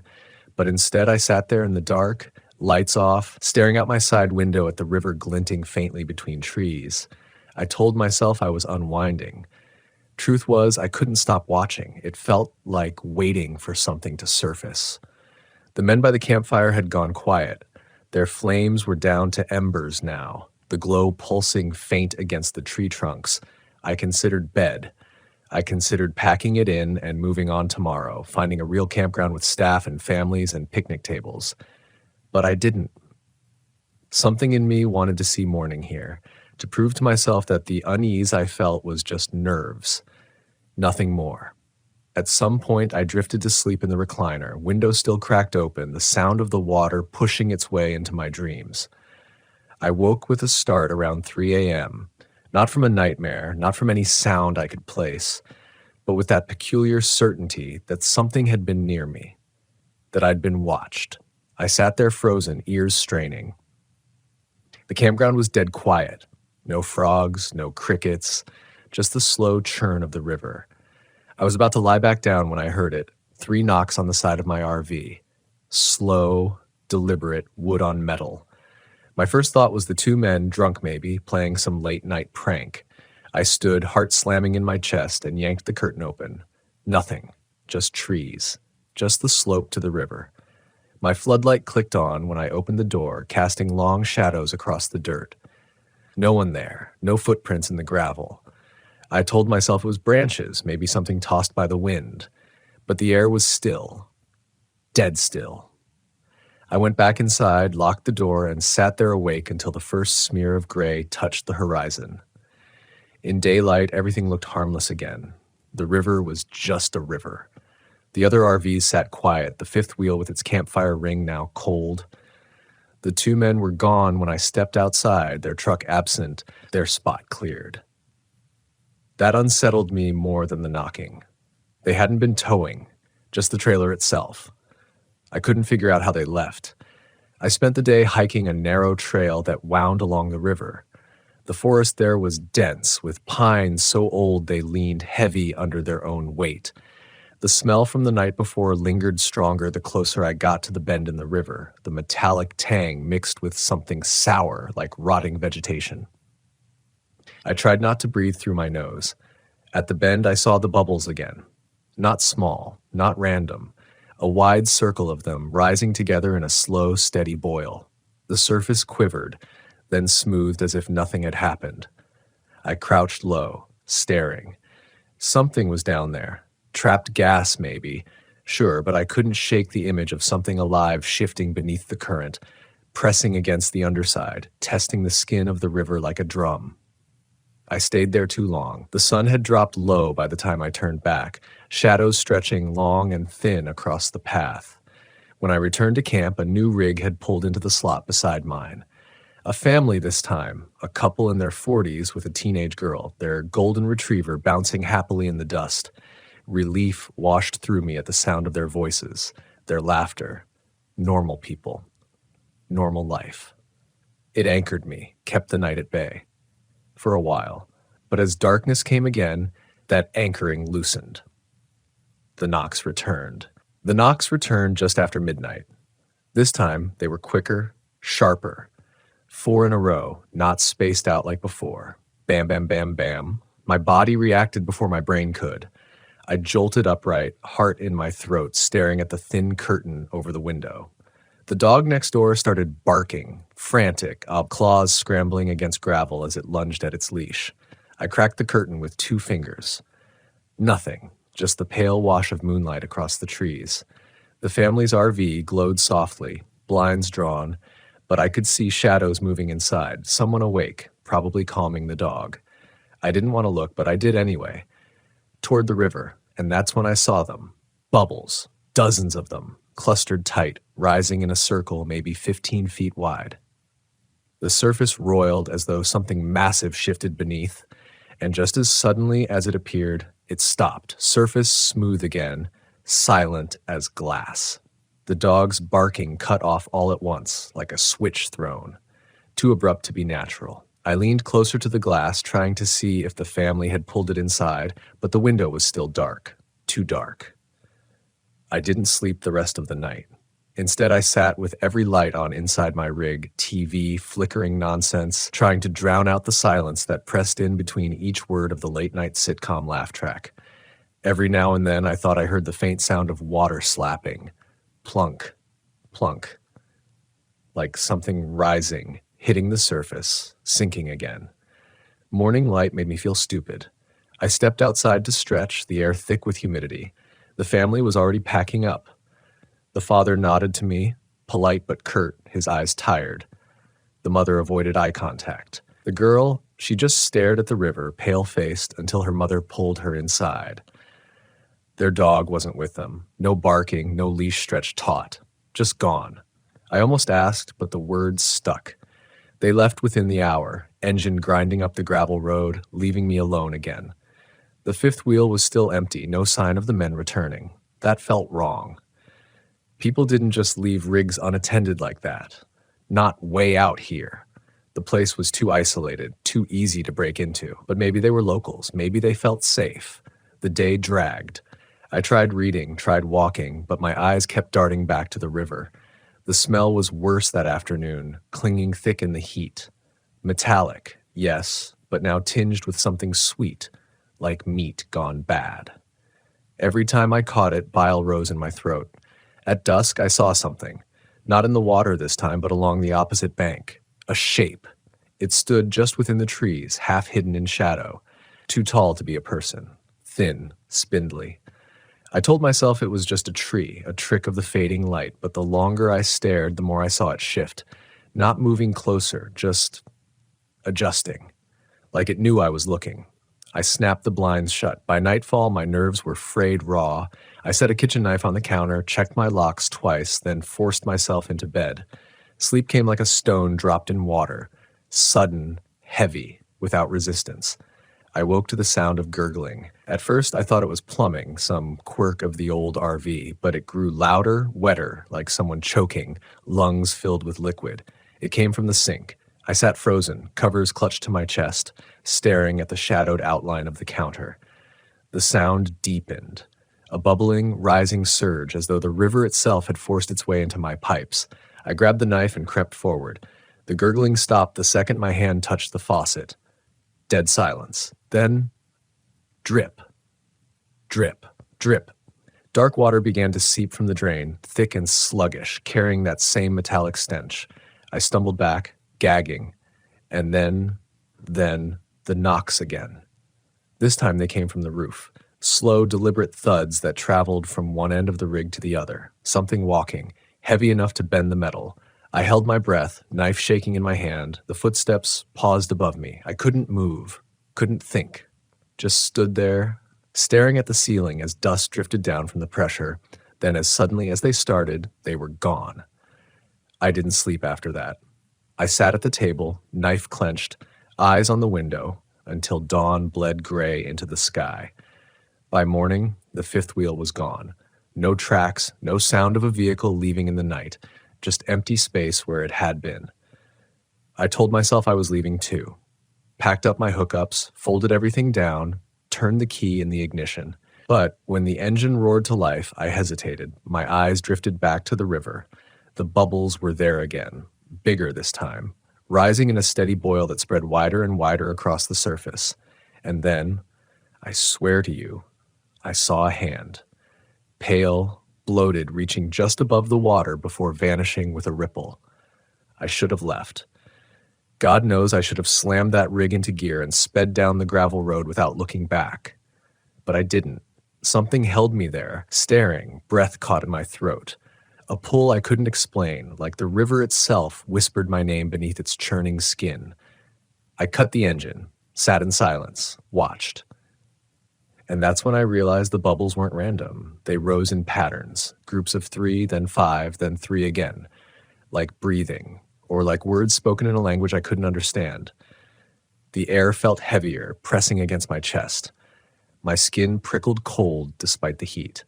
And for the first time, I wondered if the others had seen it too. The 2 men, the family.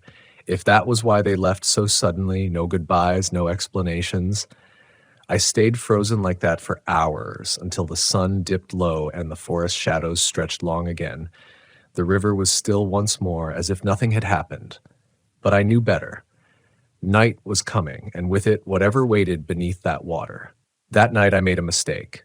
Instead of leaving while the road was still visible, instead of trusting the animal part of my brain screaming to run, I convinced myself I needed proof.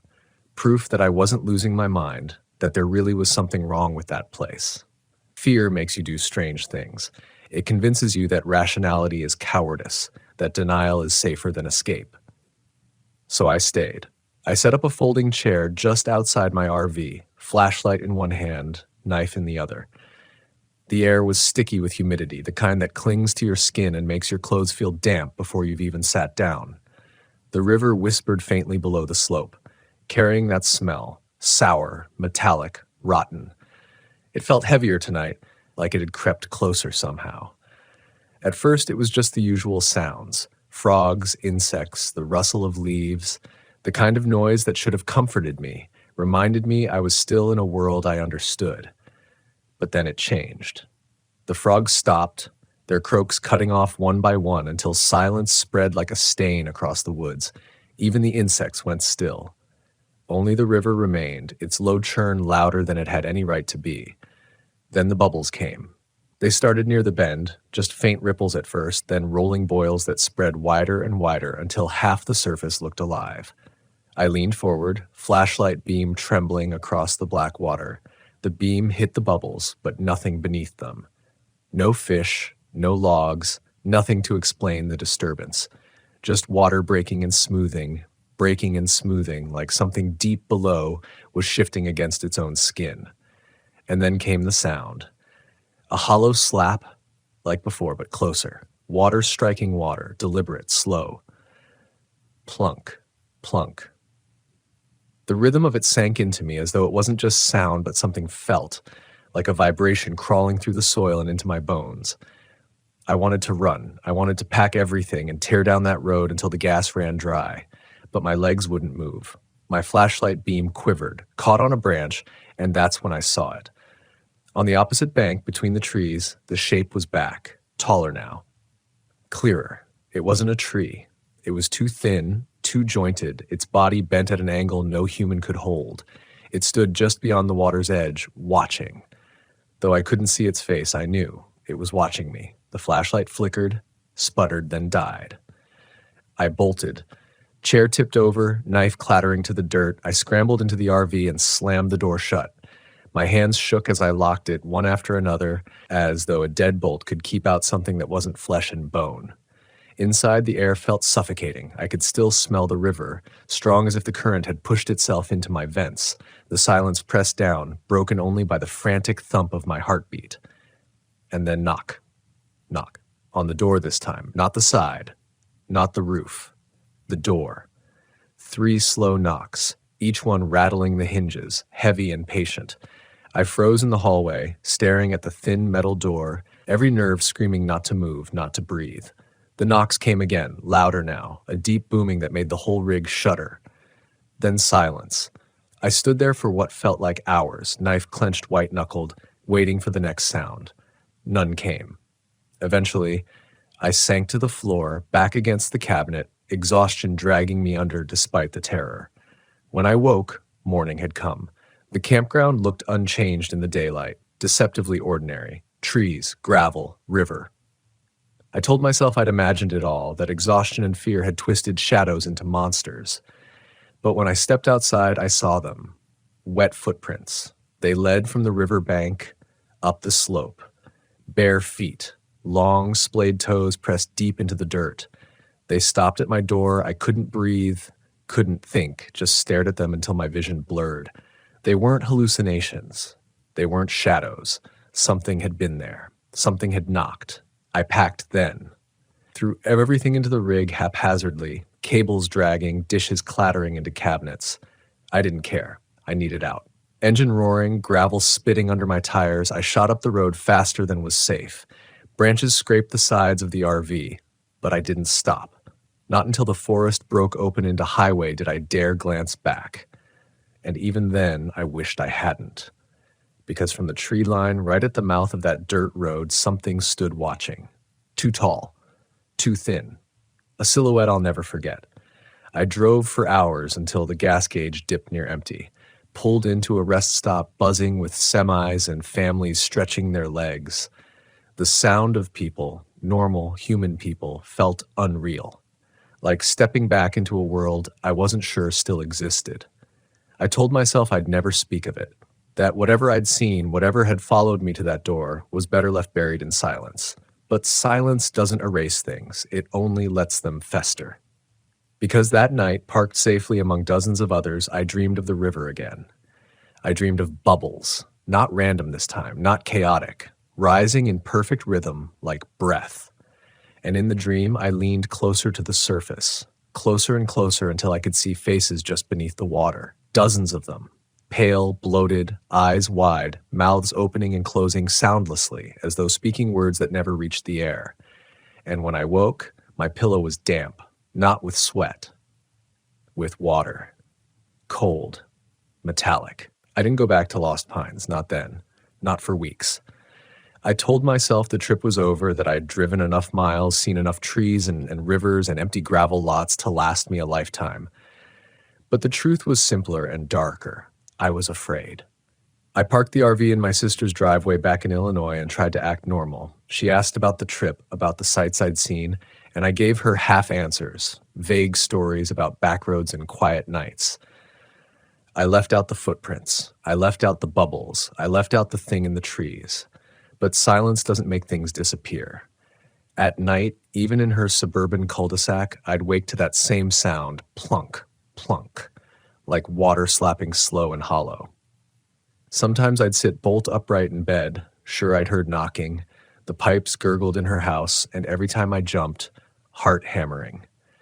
One night, I caught myself walking out to the RV at 3 a.m, barefoot, half asleep. When I snapped awake, my hand was already on the door handle. I didn't know why I'd gone out there. I didn't want to know. I should have asked for help, should have told someone what I'd seen. But who would believe me? I barely believed myself. And yet the images wouldn't leave. The bubbles, the footprints, the faces under the surface. The dog gone without a sound. The family that left without saying a word. The men who vanished with their trailer like they'd never existed. The river was still with me. It followed in dreams first, then in waking moments. Shadows shifting in mirrors, the faint smell of rot when no windows were open. The final straw came one night when I woke to the sound of dripping. I staggered into the RV, half asleep, only to find a thin trickle of water seeping from the sink again. Dark, metallic, carrying that same stink. And I swear to you, when I leaned closer, I heard whispering. Not words I could understand, just the rhythm of breath and bubbles rising from somewhere impossibly deep. That's when I knew. I wasn't done with that place. Whatever had happened out there, whatever had reached up from beneath that river and touched my life, it wasn't finished with me. and the longer I hid from it, the stronger it seemed to grow. I couldn't keep running. So I told myself I'd go back, just once, to prove to myself it was real, to face it, whatever it was. It was late September when I drove south again. The leaves were turning, the air sharp with the bite of fall. When I turned down that gravel road, it felt like driving into another world. The forest seemed thicker, the sky dimmer. I half expected to find the campground gone, erased like the people who'd vanished. But it was still there, empty, waiting. The 4 RV slots were bare, weeds sprouting through cracked gravel. The fifth wheel never returned. The fire ring sat cold and rusting. I pulled into the same spot as before, killed the engine, and just sat there. My hands shook on the wheel. My throat felt dry.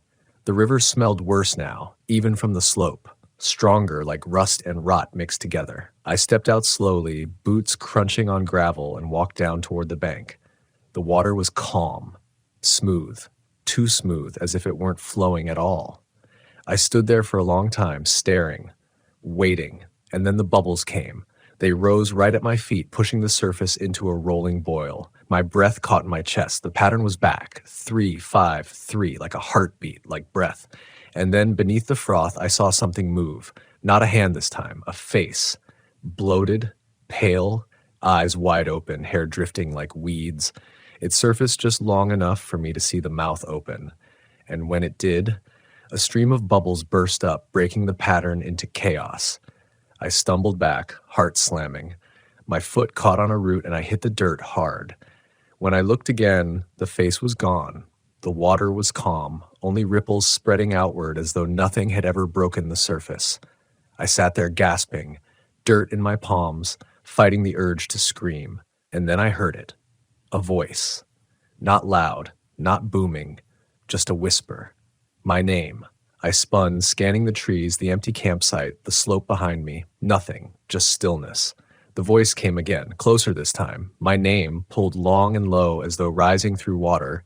I bolted back to the RV, slammed the door, locked it. My lungs burned as I pressed against the window, staring down at the river. Nothing moved now. The surface lay smooth, reflecting the first stars of evening. But I couldn't shake the certainty that something was waiting beneath, just out of sight. Night came fast. Too fast.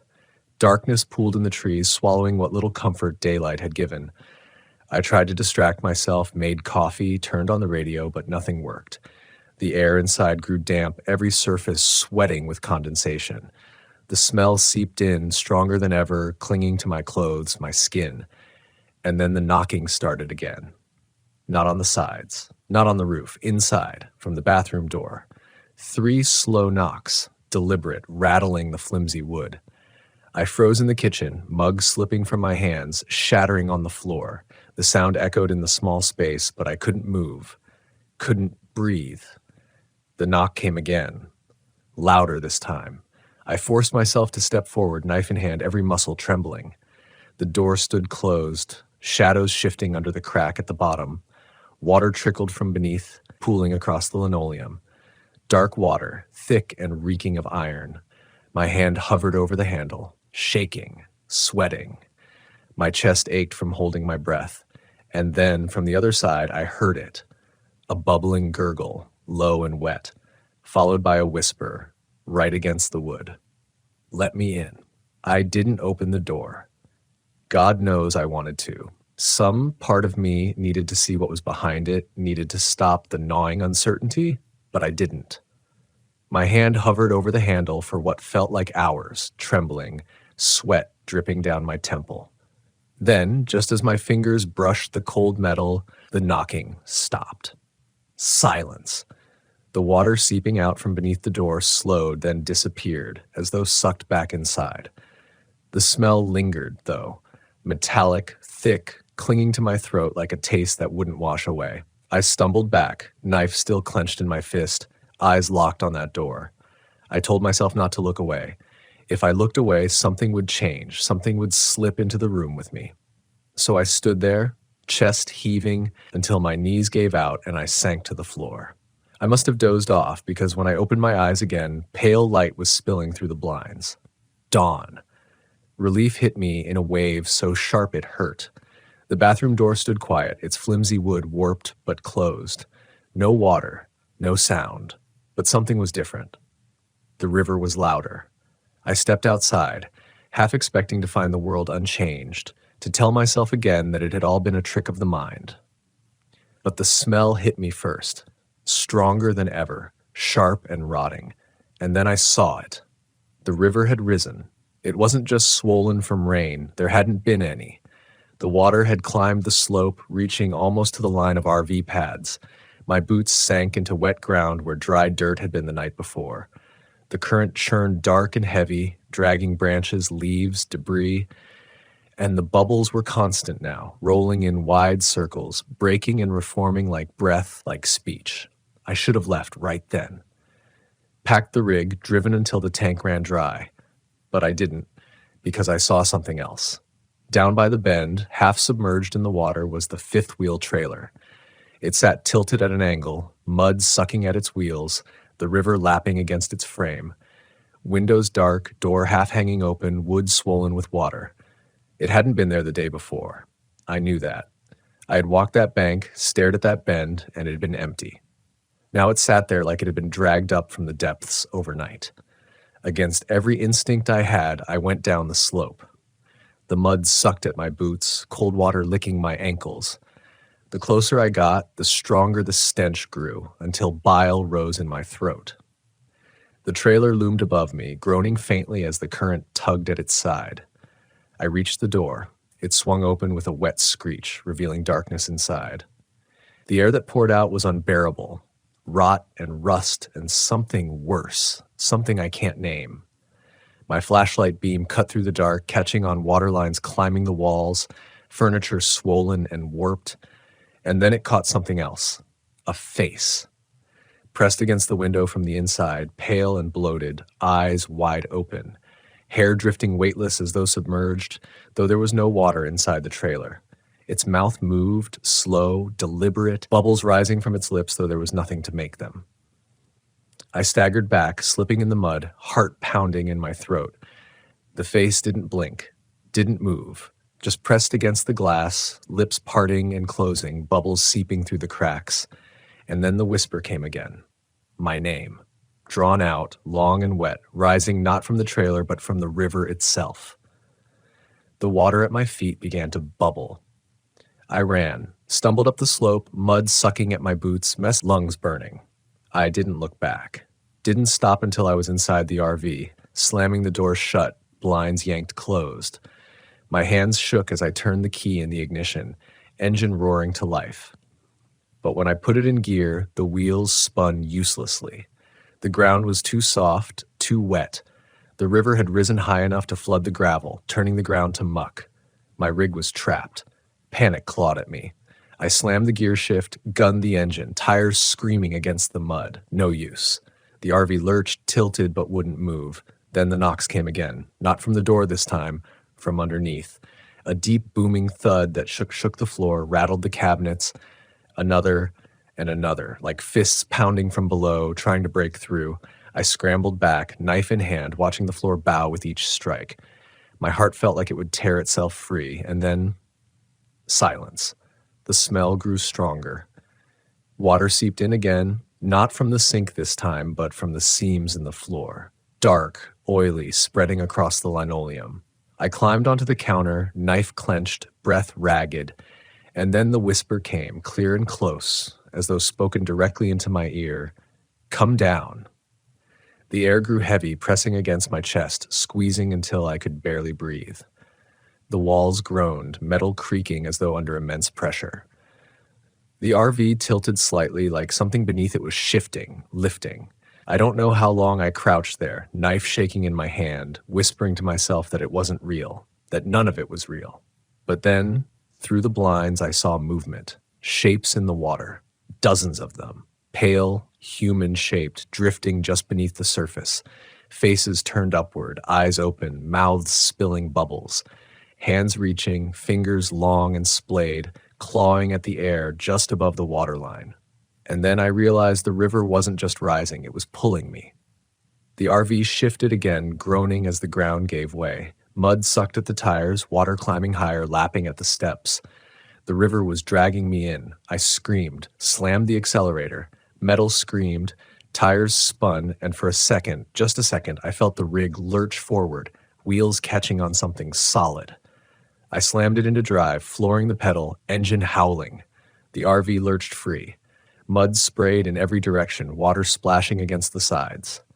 I didn't stop, didn't look back. I tore up that gravel road, branches clawing the sides, engines straining as though the river clung to me with invisible hands. When I burst onto the highway, I didn't breathe until the trees were a shrinking line in the rearview mirror. But even then, the smell lingered, and in the distance, through the roar of the engine, I thought I heard it still. Plunk, plunk, the sound of bubbles rising. I kept driving until the gas gauge needle sat on empty. My hands cramped around the steering wheel, jaw locked so tight it ached. The world outside blurred into a tunnel of gray highway and green pines, but I couldn't shake the feeling that the river was still behind me.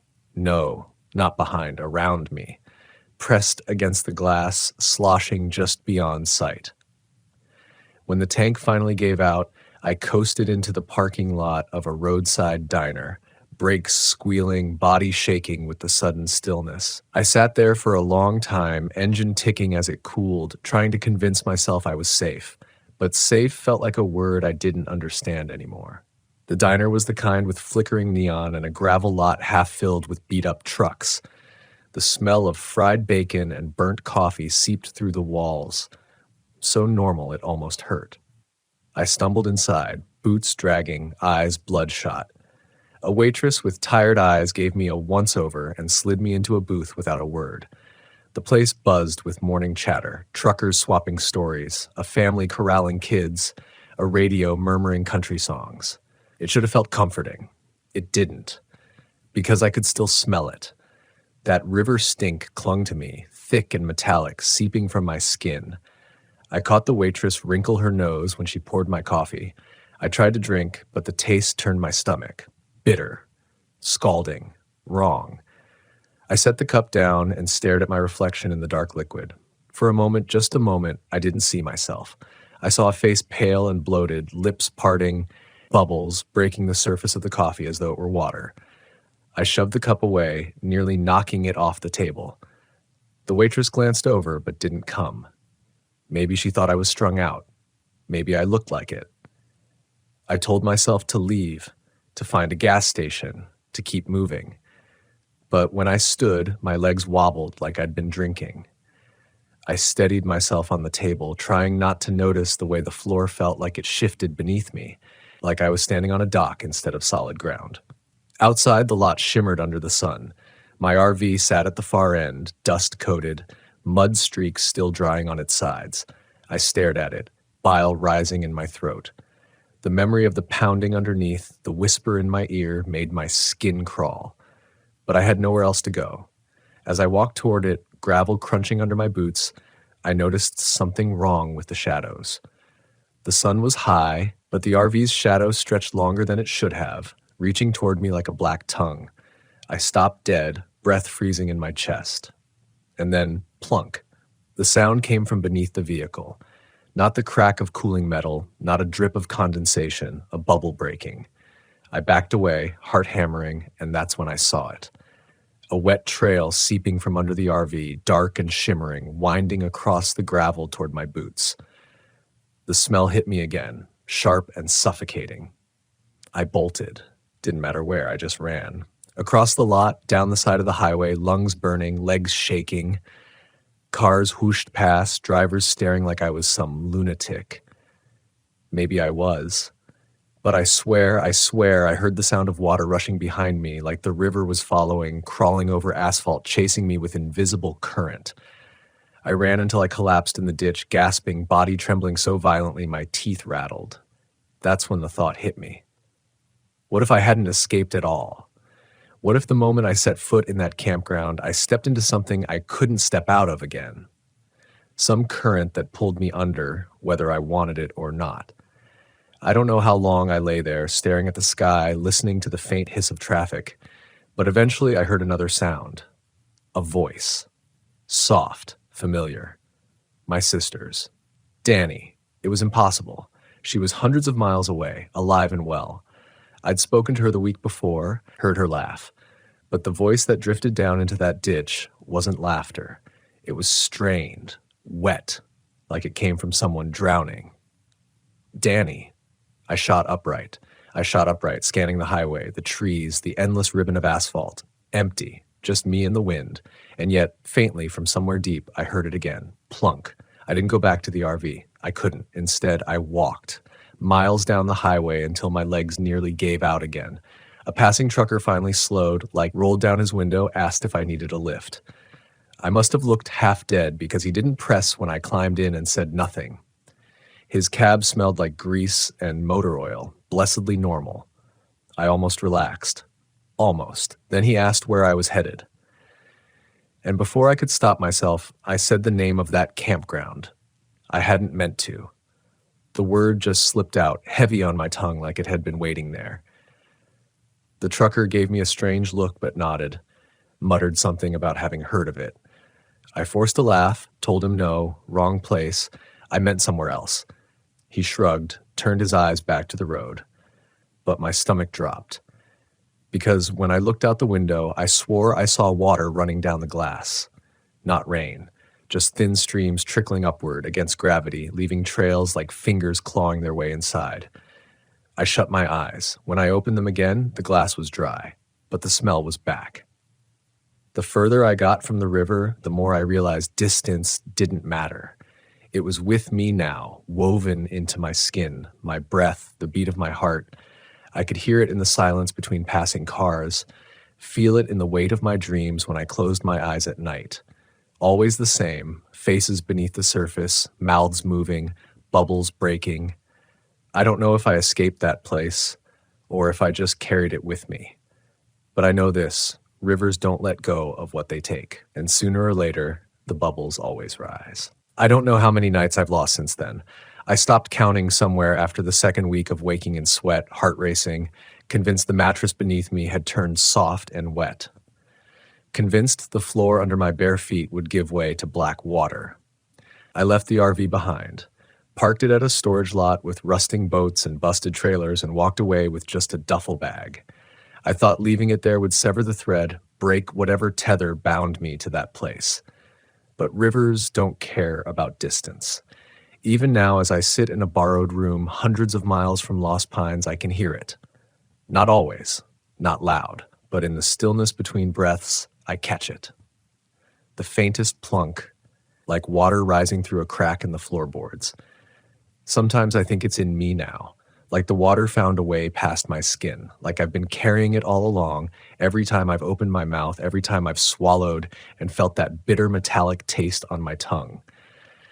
The worst part is I don't think it's just me. I called my sister a week ago. She laughed at first, said I sounded tired, said I should rest. Then, in the middle of the call, her voice faltered, went low, wet. She said, "Danny, I hear it too." The line cut out after that, just static. I called back, again and again, no answer. I told myself I'd drive there, check on her, make sure she was safe, but I couldn't. I couldn't bring myself to step back into another vehicle, to risk hearing that hollow thump under the floorboards, to risk seeing the windows streak with water again. And so I sit and wait and dream. Last night I dreamed I was back on the bank of that river, the air heavy with rot, the sky dim and low. The water was flat as glass, and when I leaned close, I didn't see my reflection. I saw a dozen faces staring up at me. Some I knew. The man with the dog, the little girl from the playground, my sister. Some I didn't. All pale, all bloated, all waiting. Their mouths moved in unison, bubbles rising as they spoke. I couldn't hear the words, but I knew what they wanted. They weren't asking to be saved. They were asking me to join them. I woke with my sheets soaked through, as though I dragged them from the bottom of a river. My throat burned with the taste of iron. And I knew I haven't escaped anything. I've just been drifting above the surface, circling the drain, waiting for the pull to grow too strong. So I sit here, speaking this aloud, letting my voice carry what my hands can't. Maybe someone will hear it. Maybe no one will. Maybe it'll wash up on the bank like driftwood, meaningless and forgotten. But if you're listening, if you ever find yourself near a river that smells too strong, or bubbles in a rhythm that feels too steady, or voices in the current calling your name, don't go closer. Don't linger, because the water remembers. And once it touches you, it never lets go. I don't know when it will happen, tonight, tomorrow, a year from now, but I can feel it waiting. The slow rise of bubbles just beneath my feet, the knock at the edge of my thoughts, the river inside me. And when it comes, I won't fight. Not anymore. Because the bubbles that never surfaced, they're mine. And they're coming up.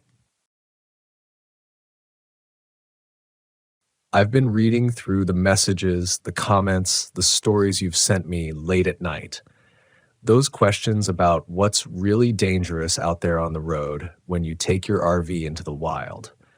Some of you ask in a half-joking way, maybe to test if I'll tell you it's nothing, if I'll pat you on the back and say the only things you've got to worry about are flat tires and mosquitoes. Others of you, though, I can hear it in the way you write. The hesitation, the uncertainty, the small confession hidden between your sentences. You've seen something. You've felt something. You're hoping somebody else will name it for you.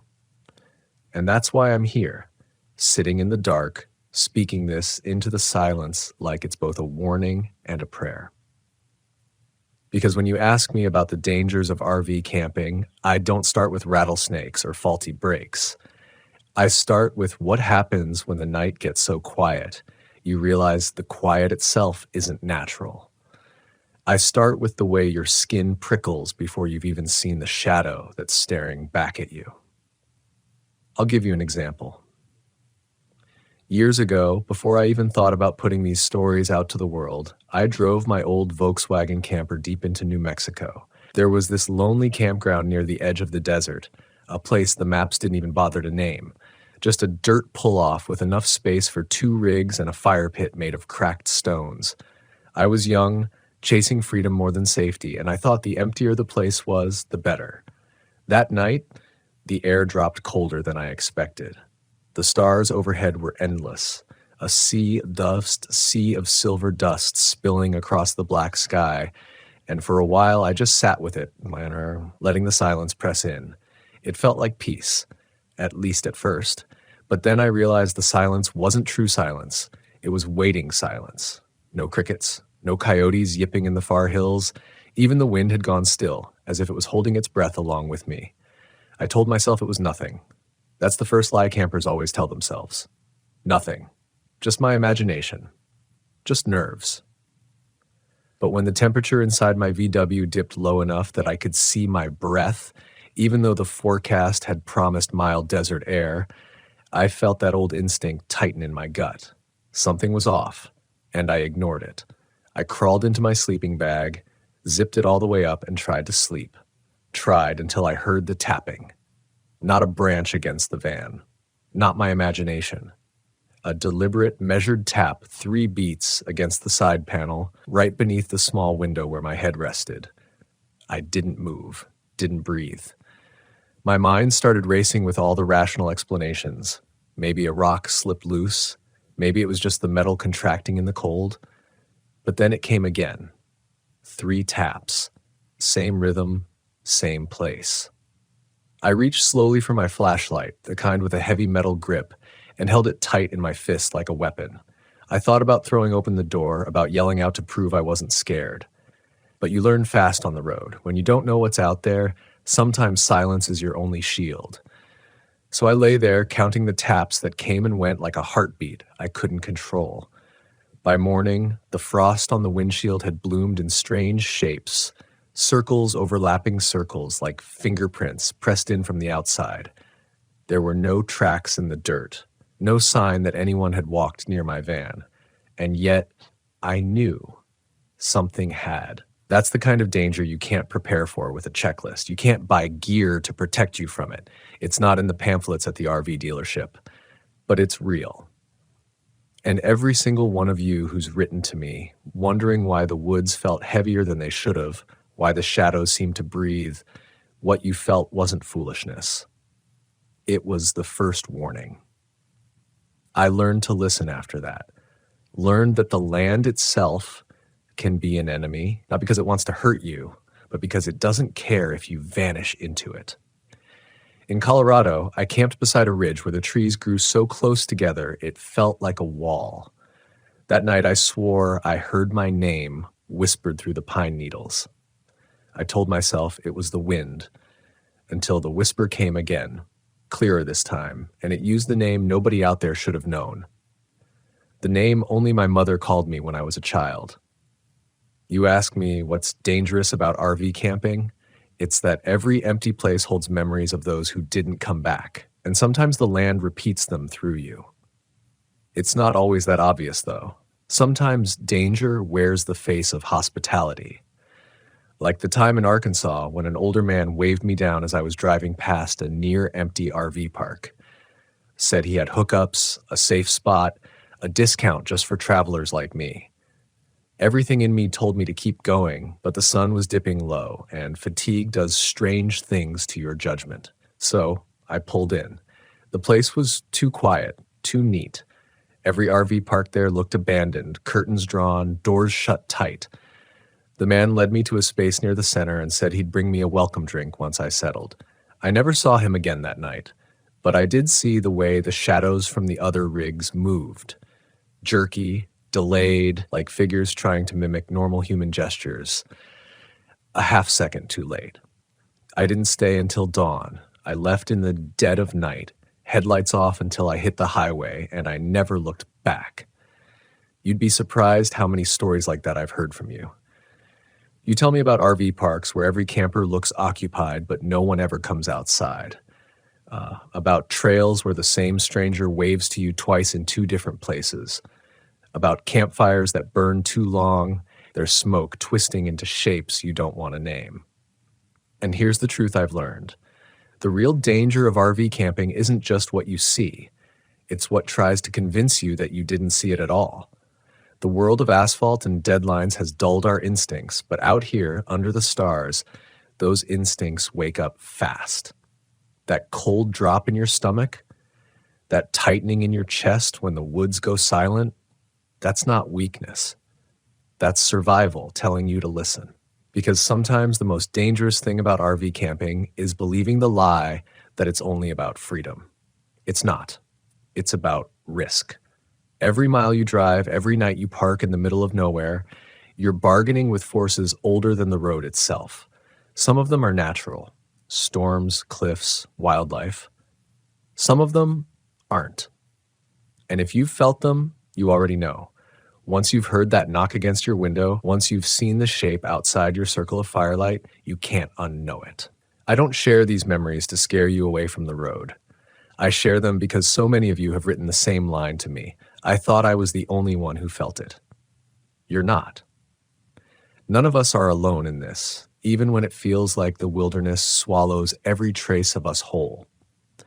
One of the biggest questions I get is whether it's safer to camp close to people or far away from them. And every time I have to answer with a hesitation, because neither choice is safe in the way you want it to be. When you camp close to people, you gamble with the unknown intentions of strangers. When you camp far away, you gamble with the silence of a land that doesn't answer back. Take a night I spent on the Oregon coast. The campground was nearly empty, just me and a couple parked 2 sites down. At first, I thought I'd made the right choice. Safety in numbers. They waved when I arrived, smiled, even offered me a cup of coffee while I leveled out my VW. Their kindness put me at ease, and by sundown, we'd swapped travel stories around their fire. But when I went back to my rig, something tugged at me. I hadn't noticed it earlier, because the warmth of their friendliness distracted me, but their RV had no plates. Not missing plates, not stolen plates. No screw holes, no outline, no mark of registration at all. Just smooth, white metal where numbers should have been. I told myself maybe it was new, maybe they just bought it and hadn't attached the plates yet. But when I looked closer at the windows, I realized I couldn't see inside. Not the glow of lights, not a silhouette, nothing. Like the glass itself was painted from the inside with darkness. That night, I woke to the sound of voices. The couple, I thought at first, may be arguing, but when I listened harder, I couldn't separate the words. It was a sound like speech without syllables, like a radio turned to static but bending just enough into tones that my brain tried to translate it. I pressed my ear against the thin metal of my van, and I realized the voices weren't coming from outside. They were resonating through the ground itself, like the soil was a speaker vibrating beneath me. By dawn, their rig was gone. No tracks in the sand. No sign anyone had parked there at all. Only two impressions in the grass where chairs had once sat by the fire. That's what I mean when I say the environment becomes the antagonist. Out there, even the earth can betray your senses, make you doubt what's solid and what's not. Another time, Utah, high desert, my danger wasn't strangers. It was the wind. Sounds like nothing, doesn't it? Just wind. But when it tears across the flatlands, it doesn't howl the way it should. It carries voices, stretched and warped until they sound like people you know. That night, I heard my brother calling my name. Heard him telling me to step outside, to come quick, to look at something he'd found. But my brother was 3 states away. I hadn't spoken to him in weeks. The knocking on my van came just after the wind quieted, soft at first, then harder. I knew better than to open the door, but that didn't stop my hand from reaching for the handle. That's another truth of this life. Sometimes the danger isn't just outside. Sometimes it's inside you, the part of you that wants to trust, that wants to believe the call is real. I forced myself to stay still, sat there all night with my knife in one hand, my flashlight in the other, until the sun finally burned away the cold. By morning, the sand all around my van was smooth, undisturbed, like no one had walked near. But in the condensation on my window, traced from the outside, were 5 long lines drawn down the glass, not fingertips, claw marks. You ask me how to survive? Sometimes the answer is as small and as heavy as this: do not open the door when you hear your name. But it isn't always shadows and whispers. Sometimes the dangers of RV camping wear the plain face of the living. I've had strangers follow me down empty roads, headlights staying just close enough in my rearview mirror that I couldn't shake them. I've had people knock on my rig in the middle of the night, asking for help, their faces half hidden, their stories rehearsed too well to be real. And I've had to sit there in silence, my heart breaking as I pretended not to hear, because out here, the cost of sympathy can be higher than the cost of suspicion. I remember one particular night in Arizona. I'd parked at a rest stop well past midnight, the kind of place where only truckers usually stop. I locked my doors, pulled my curtains tight, and tried to rest. But an hour later, someone rapped on the glass, a woman's voice, desperate, begging for water, for help. I almost opened the door. Almost. Then she spoke again, and I realized her tone hadn't changed. Not once. The same cadence, the same words, like a recording stuck on loop. Please, I need water. Please, I need water. No trembling, no breath catching, no stutter of fear, just repetition. I didn't sleep the rest of the night, and by dawn, there was no trace of anyone outside, only 2 perfectly parallel footprints in the gravel, like she'd been standing there, unmoving, for hours. This is the part most people don't want to hear. They want the danger of RV camping to be clear, simple, bad weather, bad roads, bad people, something you can name, something you can fight. But when you really listen to the questions you've been asking me, what you're afraid of isn't the kind of danger you can prepare for with a checklist. It's the kind that rewrites the rules of what you believe is possible. And that's why I keep telling these stories, because knowing what others have faced might be the only defense you get. People always ask me if the fear ever goes away. If, after years on the road, the strange encounters fade into something you can shrug off, like the creak of an old house or the way a coyote call echoes too close to camp. The truth is, no, fear doesn't fade. It changes. It settles deeper, becomes a quiet companion like the hum of your engine on a long drive. But sometimes that fear is what keeps you alive. I'll never forget one night in Montana, camped at the edge of a forest that seemed endless, each tree rising like a black column into the sky. I'd pulled in late, headlights bouncing off trunks so thick it felt like I was parking in a cathedral.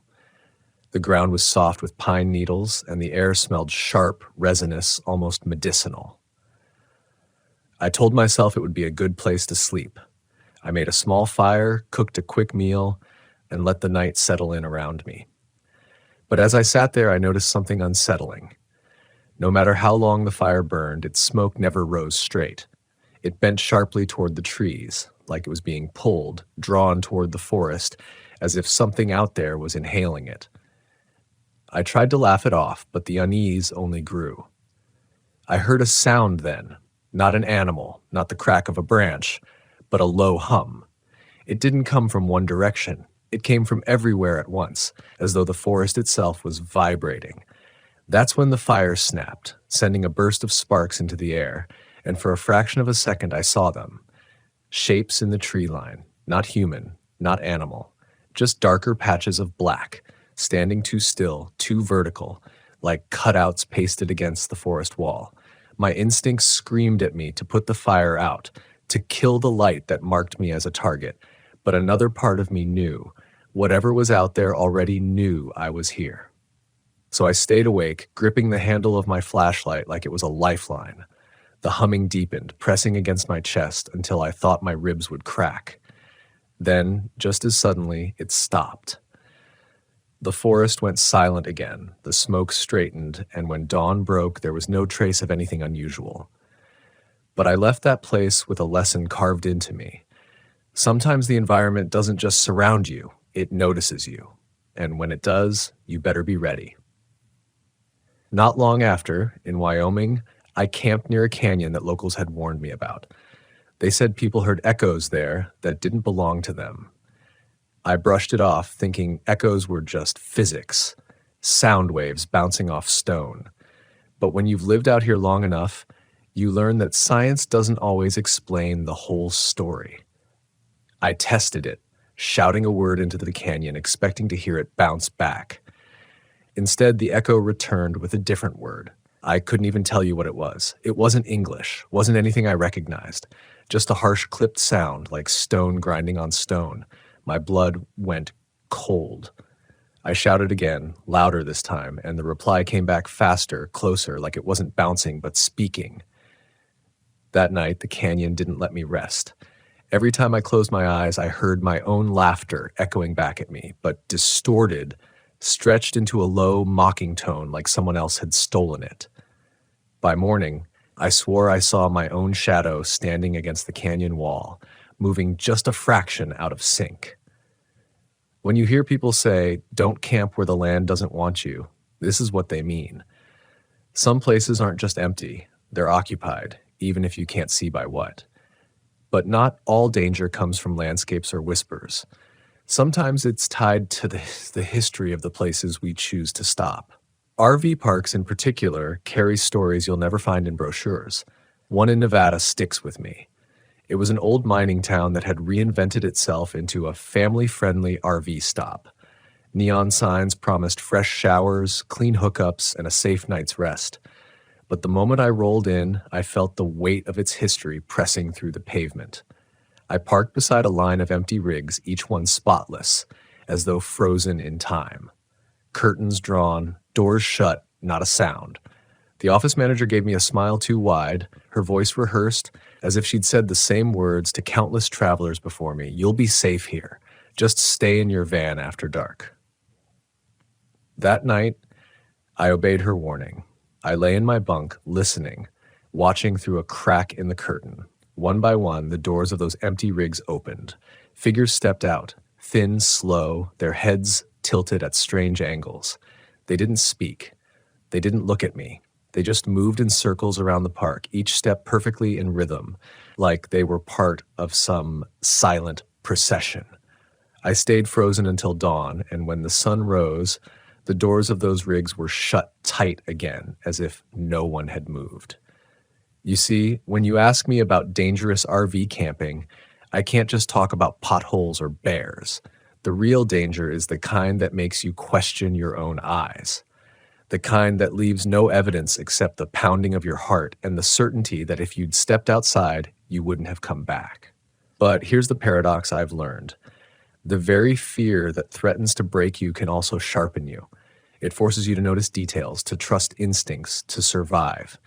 You learn not just to look, but to see. Not just to hear, but to listen. I've come to believe that the road teaches us by testing us. Some lessons are small, how to change a tire, how to conserve water. Others are harder, how to recognize the smile that hides malice, how to walk away before curiosity pulls you too far into the dark. And every time you pass one of those tests, every time you resist the urge to ignore your instincts, you earn the right to keep driving, to keep exploring, to keep living. So no, the fear doesn't fade, but it becomes something you carry like a compass, a tool, not a curse. And if you've lain awake in your rig with your heart in your throat, know this, that fear is your ally. Without it, you'd already be gone. There's another question that comes up again and again in your letters. How do you know when it's time to leave? It's simple. The moment you start asking that question, you already have your answer. I learned that the hard way in Texas, parked beside a dry riverbed. It had been a long drive, and I was stubborn. I told myself I'd just spend one night, some rest, and move on. The sky was endless, orange bleeding into purple as the sun dipped low, and I thought I'd stumbled onto paradise. But as night fell, the temperature didn't just drop, it plummeted. My breath fogged the inside of the van, even though it was late spring. And then came the smell. At first faint, like damp earth. But as the hours dragged on, it thickened into something sour, metallic, almost like rusted blood carried on the breeze. I tried to convince myself it was the riverbed, maybe some stagnant water down in the cracks. But when I stepped outside, I realized the smell wasn't in the air. It was seeping up from the soil itself. The dirt beneath my boots felt spongy, alive in a way no earth should. That's when I heard it. A wet, sucking sound, like something breathing below the surface. Slow, steady, as if the ground itself was exhaling. I froze, staring at the earth, half expecting it to split open beneath me. And then came the vibration. Not an earthquake, not wind, a pulse, beating up through the soles of my shoes, keeping time with that breath. I didn't wait to find out more. I threw my gear back into the van and peeled out of there, gravel spitting from the tires. When I checked the rearview mirror, the dirt where I'd parked was sinking, collapsing inward like something was pulling it down from below. That was the night I stopped telling myself I could tough it out. When the land tells you to leave, you leave, but it's not always the land that gives the warning. Sometimes it's the animals. In Idaho, I camped near a meadow rimmed with pines. Beautiful place. A soft breeze, a stream trickling nearby, the kind of scene you'd paint on a postcard. But just as dusk settled, the deer appeared. Dozens of them.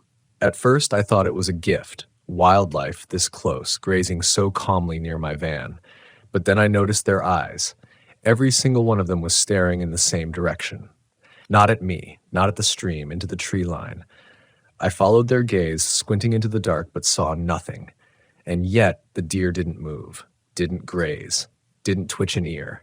They stood locked in place, statues carved out of living muscle and bone, watching the forest with a silence so complete it made my skin crawl. That silence lasted until full dark.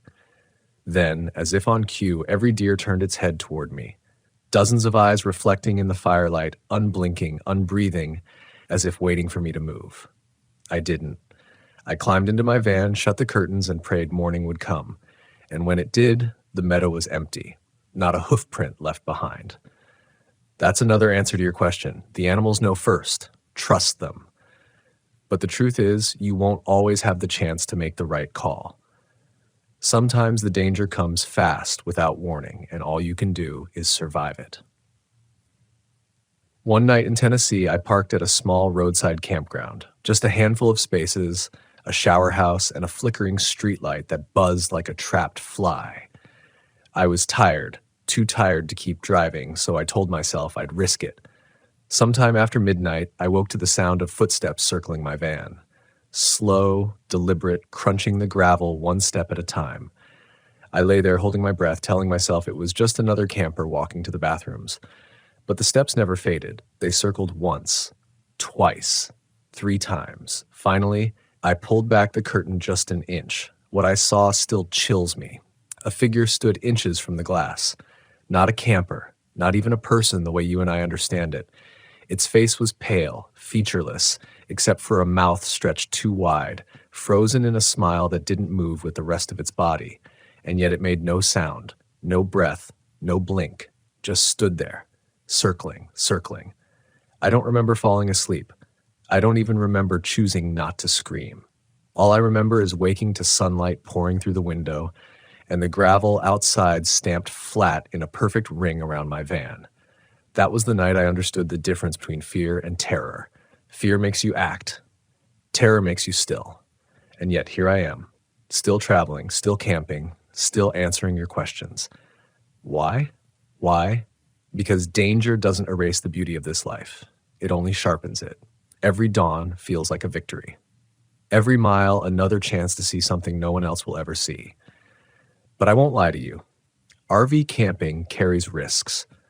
No brochure will tell you about. Risks that aren't always human, aren't always natural, and aren't always explainable. And if you're going to live this life, you need to understand that. So when you ask me how to know if you're in danger, listen to this. Trust your instincts. Trust the silence. Trust the animals. Trust the land. And most of all, trust the fear that rises in your chest when everything looks fine but feels wrong. That fear is the truest compass you'll ever have. Because out here, the difference between coming home with a story and becoming part of one is smaller than you think. I've told you about the moments that made me freeze, the warnings that whispered in the dark, but there's another kind of danger I have to talk about.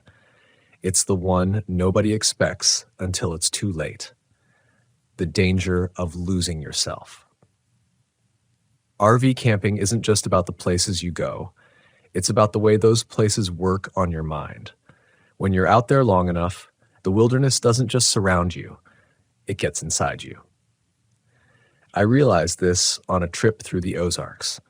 I'd been driving for hours, weaving down roads that twisted so tightly, I wondered if I'd ever find a straight stretch again. I found a small campground by a lake, the kind of place you could blink and miss if you weren't looking. Only 2 other rigs were there, and both looked like they hadn't moved in months.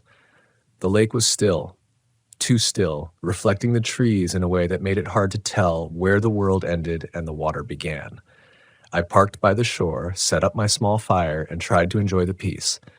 But peace has a way of curdling when it lasts too long. That night, I dreamt I was standing at the water's edge, staring into my reflection. Except it wasn't me. The figure in the water looked like me, but its eyes were hollow, its mouth moving in words I couldn't hear. When I leaned closer, it reached up, its hand breaking through the surface, dripping black water, and tried to pull me in. I woke with a start, heart racing, only to realize I was no longer in my bunk. I was standing at the edge of the lake, barefoot, the cold mud squeezing between my toes. I had no memory of getting there. The water was rippling as if something had just submerged. I ran back to the van, locked the doors, and didn't sleep again until daylight. That morning, I saw footprints, my footprints, leading from the van to the water. But beside them, parallel and deeper, were prints larger than mine. That's the danger no one prepares you for. Out there, your mind doesn't just wander, it gets tugged, coaxed, lured. The land doesn't just test your body, it tests your sanity. And the longer you stay, the harder it gets to separate what's real from what isn't.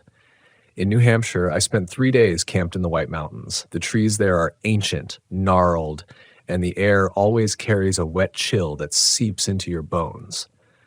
On the second night, I started hearing a knock, not on the van this time, on the trees themselves. A hollow thud like someone tapping the trunks with a heavy stick. At first, I thought it was hikers, but the knocks didn't move like footsteps. They surrounded me, forming a circle that grew tighter and tighter until it sounded like the forest itself was closing in. By the third night, I couldn't take it anymore. I shouted into the dark, told whatever was out there to leave me alone. That's when the knocking stopped. For a heartbeat, I thought I'd won. Weiß. But then a voice answered. It was my voice, clear as day, thrown back at me from the woods, the same anger, the same rhythm, but twisted, deep, deeper, stretched out in a way that made my skin crawl. Hearing your own voice when you know your lips are shut, that's the kind of terror you can't unlearn. I left before dawn, and for days after, I swore I heard echoes of myself in the rumble of the road, like I hadn't fully left that place behind. That's why I tell people, the most dangerous part of RV camping isn't the storms or the strangers.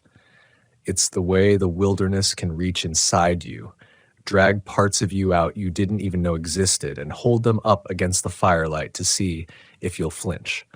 And I'll be honest, I've flinched more than once. But danger doesn't always strike when the sun goes down. Sometimes it waits for broad daylight when you least expect it. One afternoon in Colorado, I pulled into a campground high in the Rockies. Families were around, kids running between rigs, laughter carrying through the thin mountain air. It felt safe. Ordinary. I almost let myself relax. Then I noticed the cabins. At the far edge of the grounds, half hidden by trees, a row of small weathered cabins leaned against the slope. Nobody seemed to pay them any attention. I asked the camp host about them, and he just shook his head. Said they weren't part of the campground anymore, hadn't been used in years. But as I walked back to my van, I saw a curtain in one of the cabins twitch. That night, the laughter of children faded. The campground fell quiet, too quiet for a place so full. And from the cabins came light, soft, flickering, like candles burning behind the windows. I told myself to stay inside, but I couldn't help it. I pulled my curtain back just enough to peek. That's when I saw them. Faces. Not pressed against the glass, not staring, but shifting, moving past the windows like shadows wearing skin. Too tall, too thin, their movements just a fraction too smooth. I shut the curtain and forced myself not to look again. By morning, the cabins were dark, empty, silent. But when I checked the dirt path leading to them, there were fresh footprints, bare feet, dozens of them. That's the danger of daylight. It lulls you, makes you think the night can't touch you when the sun's still up. But the truth is, the shadows are always there, just waiting for you to stop paying attention. And maybe that's the biggest lesson of all. Out here, attention is survival. Every sound, every smell, every shift in the air, it all means something. The land is always speaking. The question is whether you're listening. Because if you're not, the land won't just ignore you. It'll claim you. Some of you ask me if there are patterns, if the dangers of RV camping follow rules, if you can predict them, if you can prepare. And I wish I could say yes, that there's a formula to follow, a map to keep you safe. But if there's one truth I've learned, it's this. The rules change with the place. Still, there are echoes, recurring notes, like a song you can almost recognize but never quite remember. Take the sound of knocking. I've heard it in too many states to dismiss as coincidence. 3 beats on the van door, 3 beats on a tree trunk, 3 beats on the ground beneath me. Always 3. I've compared notes with other campers, and though most laugh it off, the ones who don't, the ones who've heard it too, go pale when I ask about the rhythm or the smell. That metallic tang, like rusted iron, like pennies pressed into your tongue. It seeps up from the dirt, drifts through the trees, lingers in your rig even after you leave. Some say it's minerals, natural deposits in the soil, but I've smelled it in deserts, swamps, mountains, plains, always just before something happens. And then there are the lights. That's the one that unsettles me most. I've seen them in Washington, in Kentucky, in Nevada. Tiny flickers at first, like lanterns swinging between trees. They drift just beyond the reach of your flashlight, always leading you away from camp. I followed them once, years ago, and I won't do it again. That night, the lights led me down a trail that didn't exist on any map. My boots crunched on gravel that disappeared when I looked back. The trees grew closer, tighter, until they pressed against my shoulders. And then the lights blinked out, leaving me alone in a place that shouldn't have existed. I don't remember how I found my way back.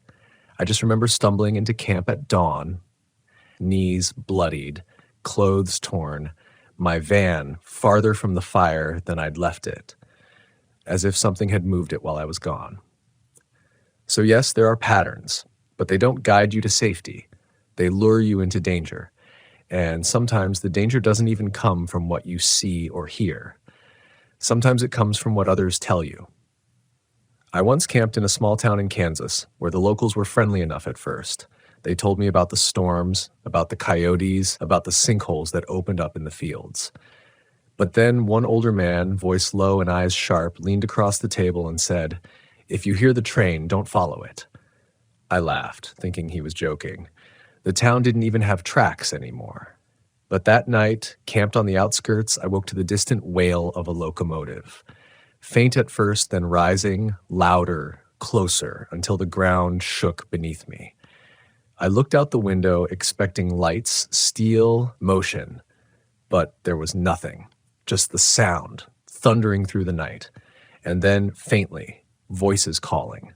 Not shouts, not screams, just calling, like passengers trying to get my attention. I remembered the man's warning and stayed inside. The sound faded before dawn, leaving me shaken but alive. The next day I asked around. Most folks shrugged it off, but a few avoided my eyes. That's when I realized the most dangerous warnings are the ones spoken softly, once, without explanation. But danger doesn't always come from the land or the towns or the people. Sometimes it comes from inside the van itself. In Maine, I woke one night to find my headlights blazing. I hadn't turned them on.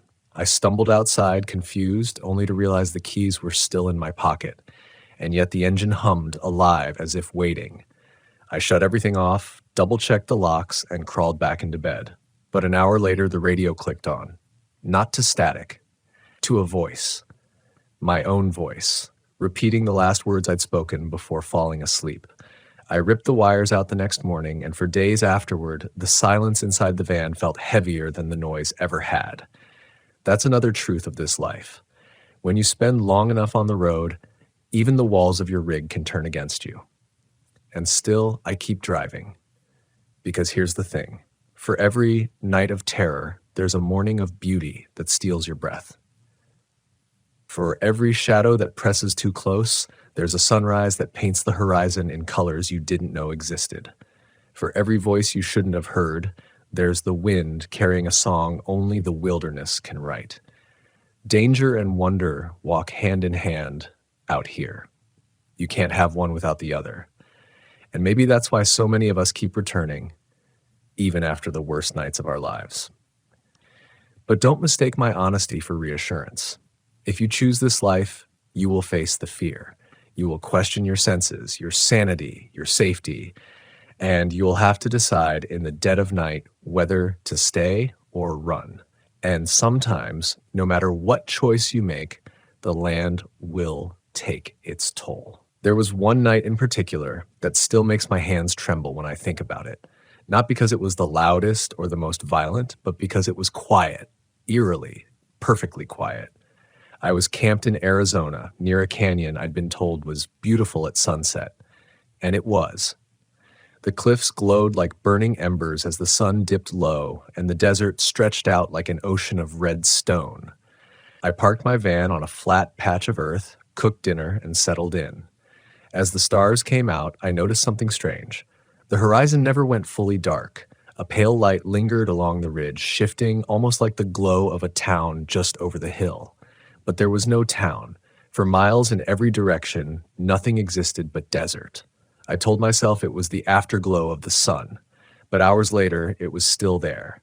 And then it began to move, not rise, not set, move. The glow slid along the ridge, as though someone or something was walking a lantern across the canyon rim. Curiosity tugged at me, but fear kept me rooted.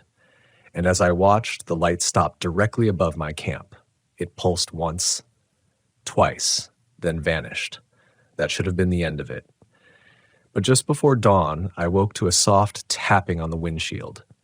At first, I thought it was rain, but when I opened my eyes, I saw 5 fingertips pressed against the glass. They slid down slowly, leaving no streaks, no prints, just the faint impression of weight. I didn't move until sunlight poured in.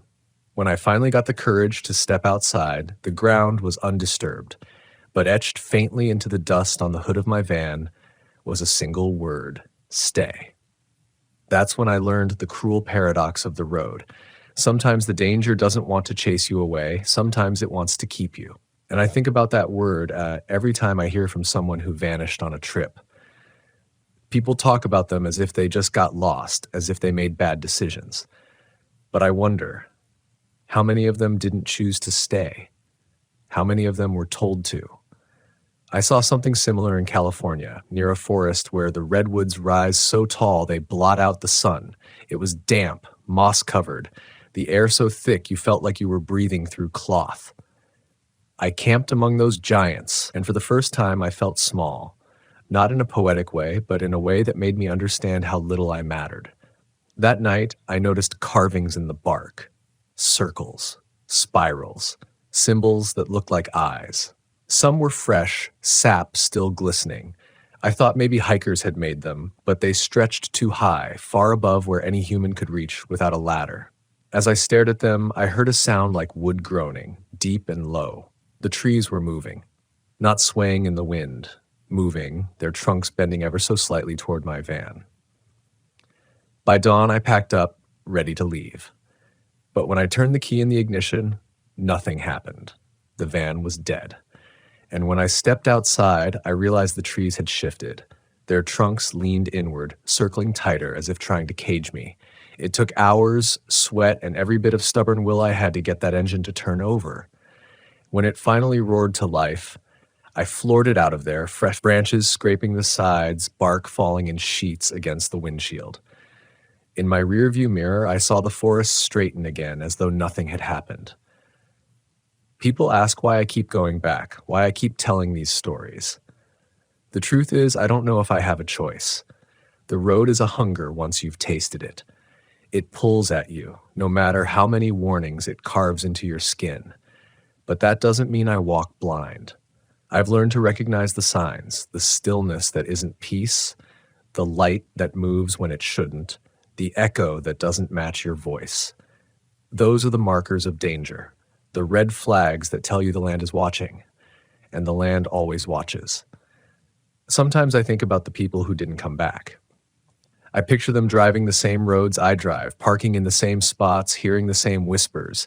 I wonder if they felt the same prickle in their gut, the same pounding in their chest. And I wonder if they ignored it. That's the line we walk out here. Not between safety and danger, but between listening and denying, between trusting what we feel and dismissing it as nonsense. And too often, it's the denial that kills.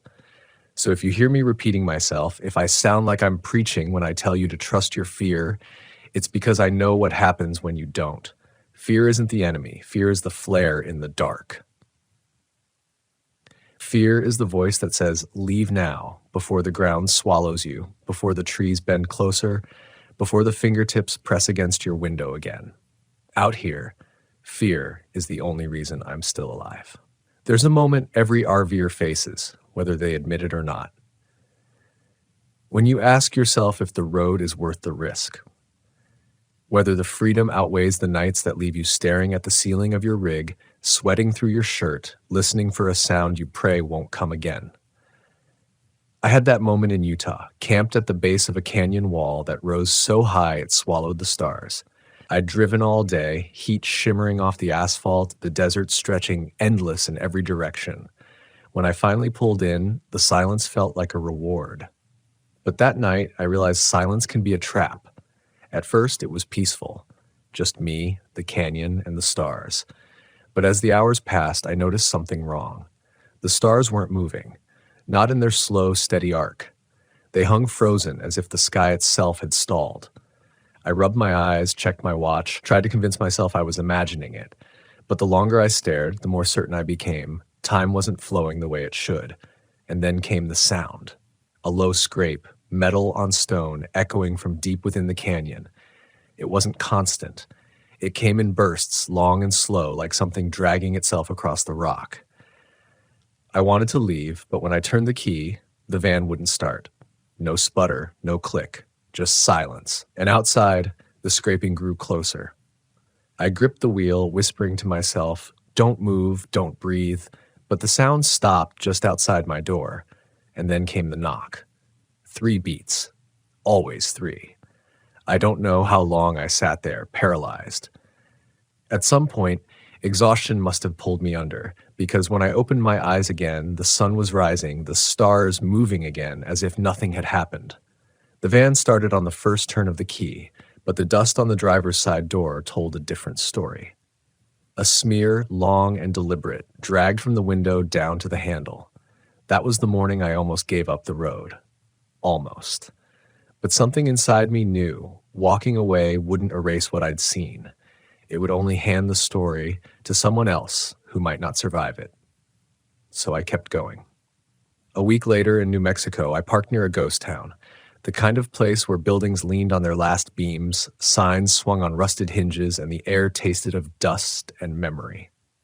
I thought I'd spend the night, soak in the history, maybe film a little footage, but as twilight fell, I saw lights in the windows of the abandoned saloon, warm, golden, flickering like lanterns.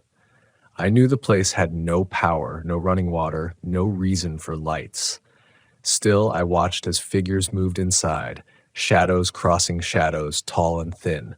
I should have left. I knew it. But curiosity is a dangerous fire. I stepped closer, just enough to see through a crack in the wood. Inside, the figures were gathered around a table. No faces, no features, just outlines. They raised their glasses in unison as if toasting something I couldn't hear. And then, all at once, their heads turned toward me. I ran. Didn't stop until the van door slammed shut, until the engine roared to life, until the ghost town shrank into the distance. In the mirror, I swore I saw them standing in the road, watching me go. That's when I understood something I hadn't before. The past is still alive out here. The land doesn't forget. It replays, reenacts, drags you into stories that ended long before you arrived. And if you're not careful, you become part of the script. People think the road is about escape. Escape from the 9 to 5, from the noise of the city, from the weight of expectation. But the truth is, the road doesn't let you escape. It confronts you, forces you to face things you'd rather keep buried. Because out here, under the stars, you can't lie to yourself. Not when the land itself whispers the truths you've tried to forget. That's what makes it dangerous.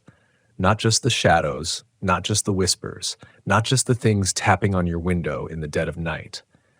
The danger is the mirror the wilderness holds up to you, the version of yourself you don't want to see. I've run into that mirror more than once. In Oregon, I heard my father's voice calling my name. He'd been dead for years. In Colorado, I smelled the perfume of someone I'd loved and lost drifting on the mountain air. In Florida, I dreamed of home so vividly that I woke in tears, only to find I'd scribbled my address into the condensation on the glass, letters traced by a hand that wasn't mine. That's the danger no one tells you about. The land doesn't just test your body or your sanity, it tests your soul. And the truth? Some people fail. Some people never come back. When you ask me about the most dangerous part of RV camping, I think of those who never made it back. Not the stories in the newspapers, the hikers who fell, the campers who froze. I'm talking about the ones no one explains. The rigs found abandoned on forest roads, keys still in the ignition, food still on the table, as if the people inside had just stepped out and vanished. I came across one of those rigs in Nevada. I hadn't planned to. I was following a dirt road that wound off the highway, just looking for a quiet place to park. But then I saw it. An old Class C motorhome, tilted to one side, weeds grown up around its tires. At first, I thought it was junk, left to rot.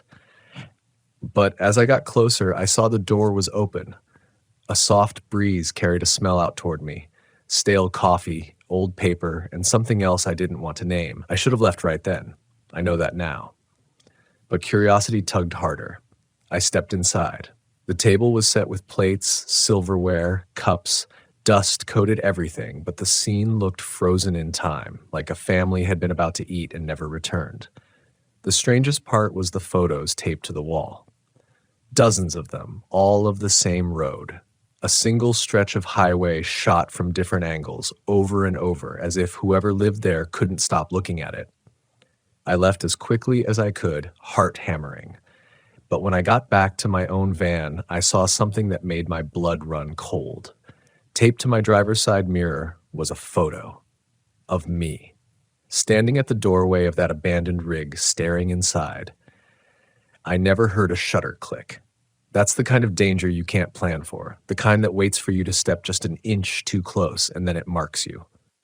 I drove for hours that night, across barren desert, refusing to stop until exhaustion blurred the road. And even then, I couldn't shake the feeling that I'd been claimed, like the highway itself had stamped me with its brand. It was weeks before I let myself rest properly again. Weeks before I slept without jerking awake, convinced someone was watching from outside my curtains. But that's the road. It doesn't let you forget. It doesn't let you relax. It demands attention, obedience, respect. And yet, despite everything, I keep answering your questions, because I know some of you will take to this life anyway. You'll pack up, hit the road, and think you're ready. And maybe you are, but maybe you're not. So let me tell you about the night I almost didn't make it back. It was in Kentucky, along a stretch of forest so thick the trees knitted together overhead, blocking the sky. I parked in a clearing just big enough for my van, set up a chair, and tried to breathe in the calm. The first sign something was wrong came with the smell. Sweet at first, like honeysuckle, but then cloying, suffocating, pressing into my lungs until I felt dizzy. I thought maybe it was just the plants blooming heavy in the heat, until I realized the air was still, no breeze, no reason for the scent to grow stronger. Then came the sound, a soft humming, low and steady, vibrating in my chest. It wasn't mechanical, not like power lines or engines. It was organic, like something alive was resonating with the forest itself. I told myself to leave, but my body didn't move. That's the worst part. Sometimes the danger doesn't scare you into running. It soothes you into staying. My limbs felt heavy, my eyelids heavier, like the forest was singing me to sleep. I fought it, dug my nails into my palms, bit the inside of my cheek, anything to keep awake. And when I finally broke free, I stumbled into the van, slammed the door and jammed the key into the ignition. The humming grew louder. The trees outside seemed to lean closer. And then from the corner of my eye, I saw faces in the glass, dozens of them pressed against the windows, mouths open in silent song. The engine roared to life, and I tore out of there, branches scraping the paint, dirt spitting from the tires. The humming faded only when the trees thinned, when the sky opened, when I hit the highway again. I didn't stop driving until sunrise. And in that moment, I understood. Sometimes the danger doesn't want to frighten you. Sometimes it wants to lull you, to sing you into surrender, to pull you so gently into its grasp that you don't even realize you're gone. That's the kind of danger RV camping carries. Not storms, not wild animals, not strangers with bad intentions, though those exist too. The real danger is the one that waits for you to relax, to stop paying attention, to believe, just for one night, that nothing could possibly happen. That's when it finds you.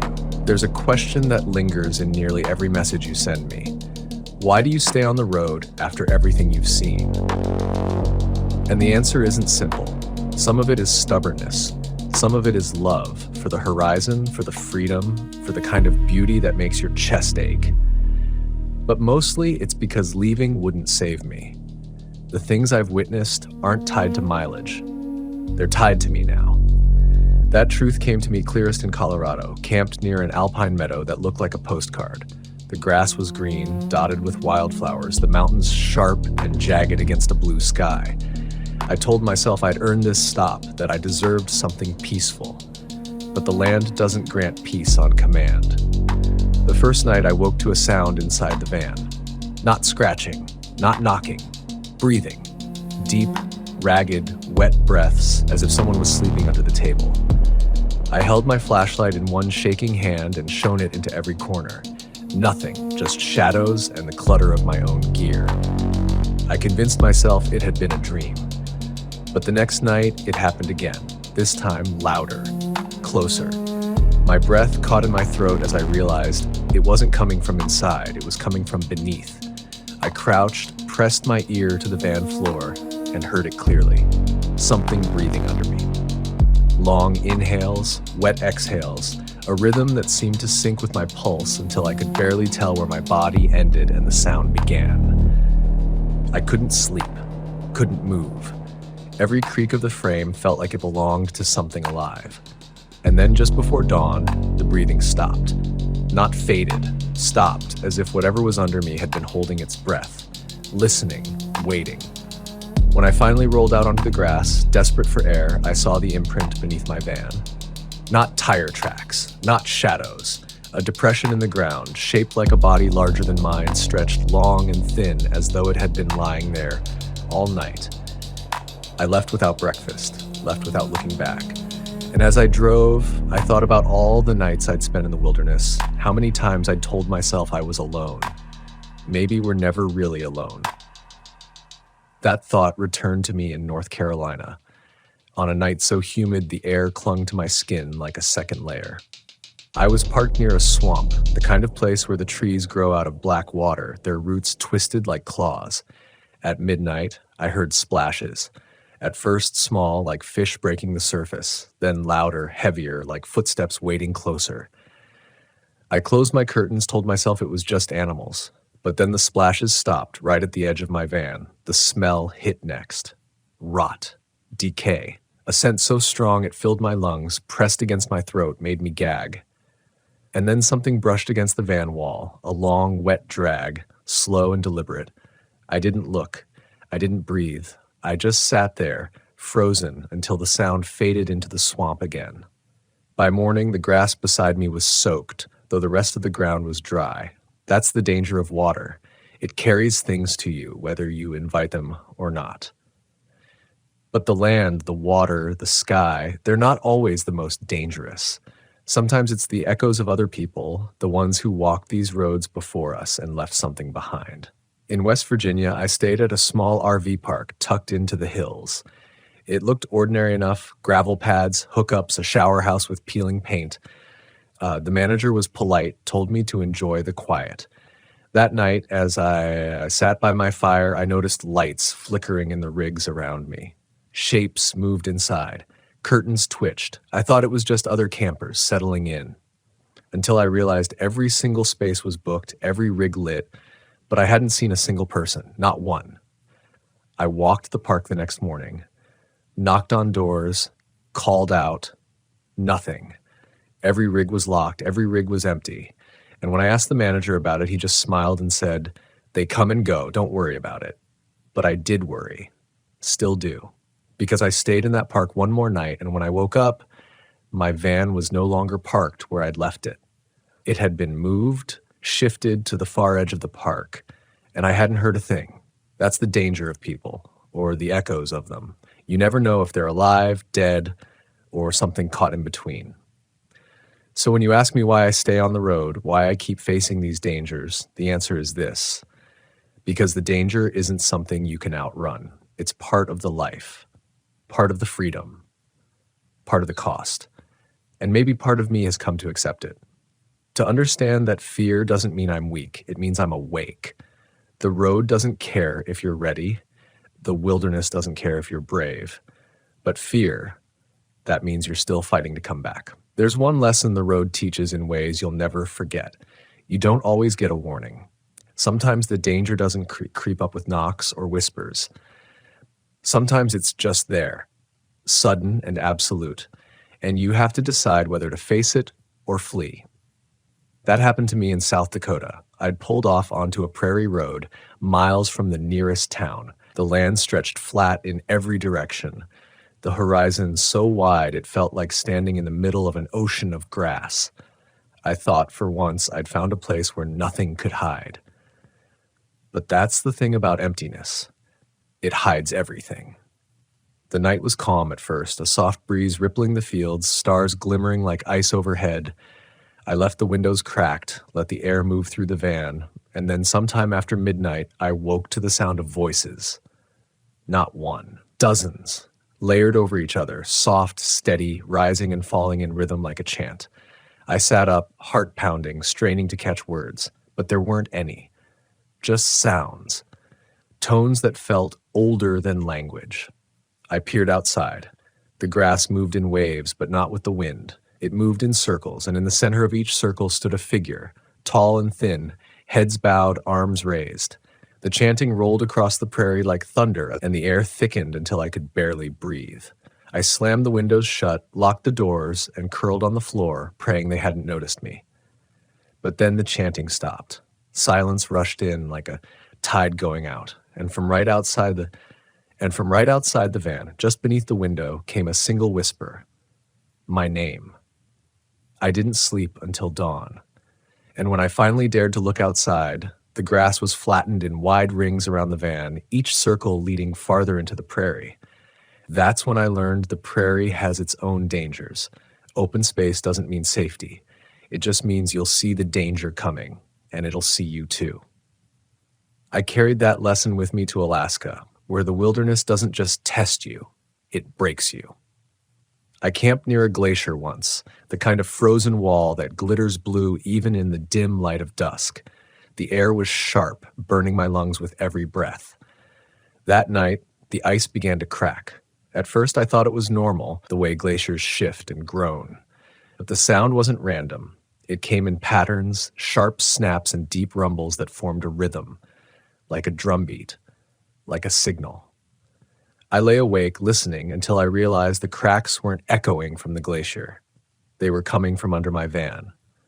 I leapt into the driver's seat, desperate to leave, but the wheels spun uselessly in the frozen ground. The cracks deepened, louder now, shaking the metal frame. And then for a brief moment, I swore I saw the ice move, shifting like a chest rising with breath. I don't remember how I got out. Somehow the van found traction. Somehow I drove until the glacier was just a smear in the mirror. But even now, when the air grows cold, I feel that vibration in my bones. Like the land itself still remembers me. You ask if there's a way to be safe. The truth is, there isn't. Not completely. Safety is an illusion on the road. What you have instead are chances. Chances to notice, to react, to listen when everything in you says leave. The ones who ignore those chances are the ones who don't come back. I met a man in Arizona who told me he'd lost a friend that way. They were camping near the desert mesas when his buddy heard music. Soft guitar, faint singing, drifting on the wind. He swore it was coming from just over the ridge. The others begged him not to go, but he laughed, called them cowards, and walked off into the dark. They never saw him again. No footprints, no trail, just gone. And sometimes, the man told me, when he camps alone, he still hears that guitar. That's what danger looks like out here. Not just violence, not just storms. It's beauty. It's music. It's a voice you recognize calling from the trees. It's every trick designed to make you step outside your circle of light. And if you do, they'll land to you. That's why I tell you over and over, the fear you feel is the only thing keeping you alive. It's not weakness. It's not paranoia. It's your body screaming the truth your mind tries to deny. Listen to it. Honor it. Trust it. Because out here, the road doesn't care if you're careful. The wilderness doesn't care if you're prepared. But fear cares enough to pull you back from the edge. One more time, one more night, one more story. By now, you've heard the stories. You've felt the weight of them. The knocks on the van, the lights in the trees, the voices calling your name. And maybe you're wondering if the road is worth it. If the freedom of RV camping is just another name for walking willingly into danger. That's the question I wrestle with every time I pack up and start the engine. Because for every night of terror, there's a dawn that takes your breath away. For every whisper in the dark, there's a silence at sunrise that feels like the first clean breath you've taken in years. But you can't have one without the other. That's what I've learned. The danger isn't separate from the beauty. It's stitched into it, like shadow to light. The wilderness doesn't give without taking, doesn't reveal without testing. And if you want to live this life, you have to be willing to pay the cost. I remember one of my last trips into the Rockies, camped near a high ridge where the air was thin and sharp. The fire crackled low, the stars shimmered like shards of glass, and for once I thought maybe I'd found peace. Then I heard footsteps, slow, deliberate, crunching the frost just beyond the firelight. I gripped my flashlight, heart racing, and called out.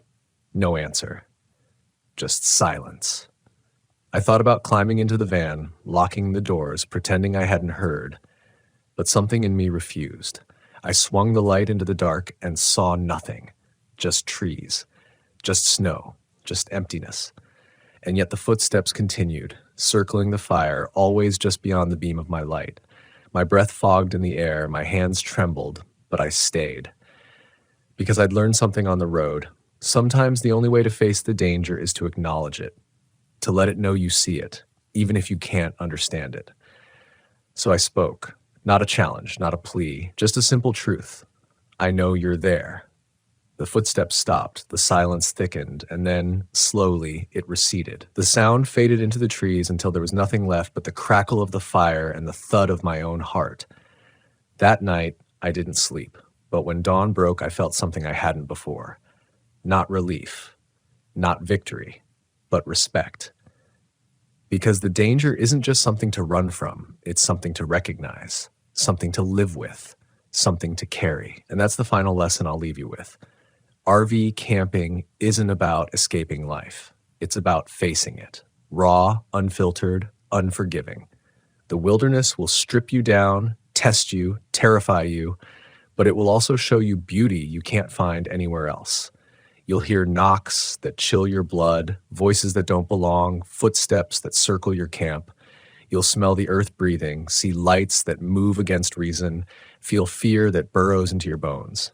And you'll survive it. Not because you're fearless, but because you're afraid. And you listened. That's the paradox of the road. Fear isn't your enemy. It's your ally. It's the compass that keeps you alive when the maps fail, when the night presses in, when the danger knocks at your door. So the next time you park your rig in the middle of nowhere, the next time you sit in the silence and feel the hair rise on your neck, remember this. The danger is real, but so is your strength. And if you can carry both, you'll not only survive, you'll truly live. Because out here, survival isn't just about making it through the night. It's about waking at dawn, watching the first lights spill across the land, and knowing you face the darkness and come out the other side. That's the truth of RV camping. That's the danger. That's the gift. And it's yours, if you're willing to take it.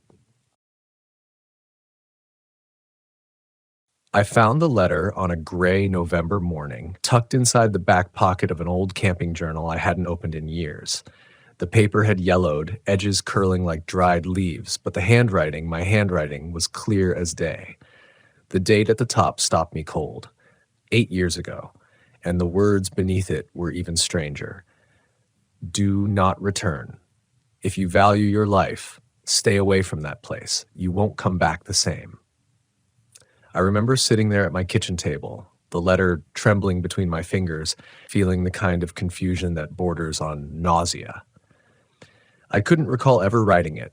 The memory was missing, cut out of my own mind like a page torn from a book.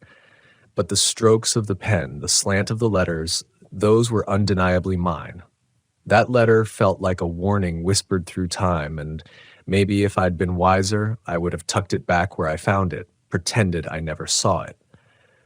But something about it, it felt alive, like it was pressing against me, demanding I pay attention.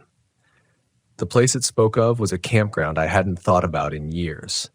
Back then, it was just another stop in my restless circuit of RV trips. I was 30, drifting from job to job, telling myself I was out there searching for something, though what exactly I didn't know. That campground had been nothing special at first glance, just a scattering of gravel pads by a slow-moving river in the Ozarks. But I remembered the weight of the trees there, how they seemed to lean in too close, how the nights pressed heavy. I remembered leaving in a hurry, too.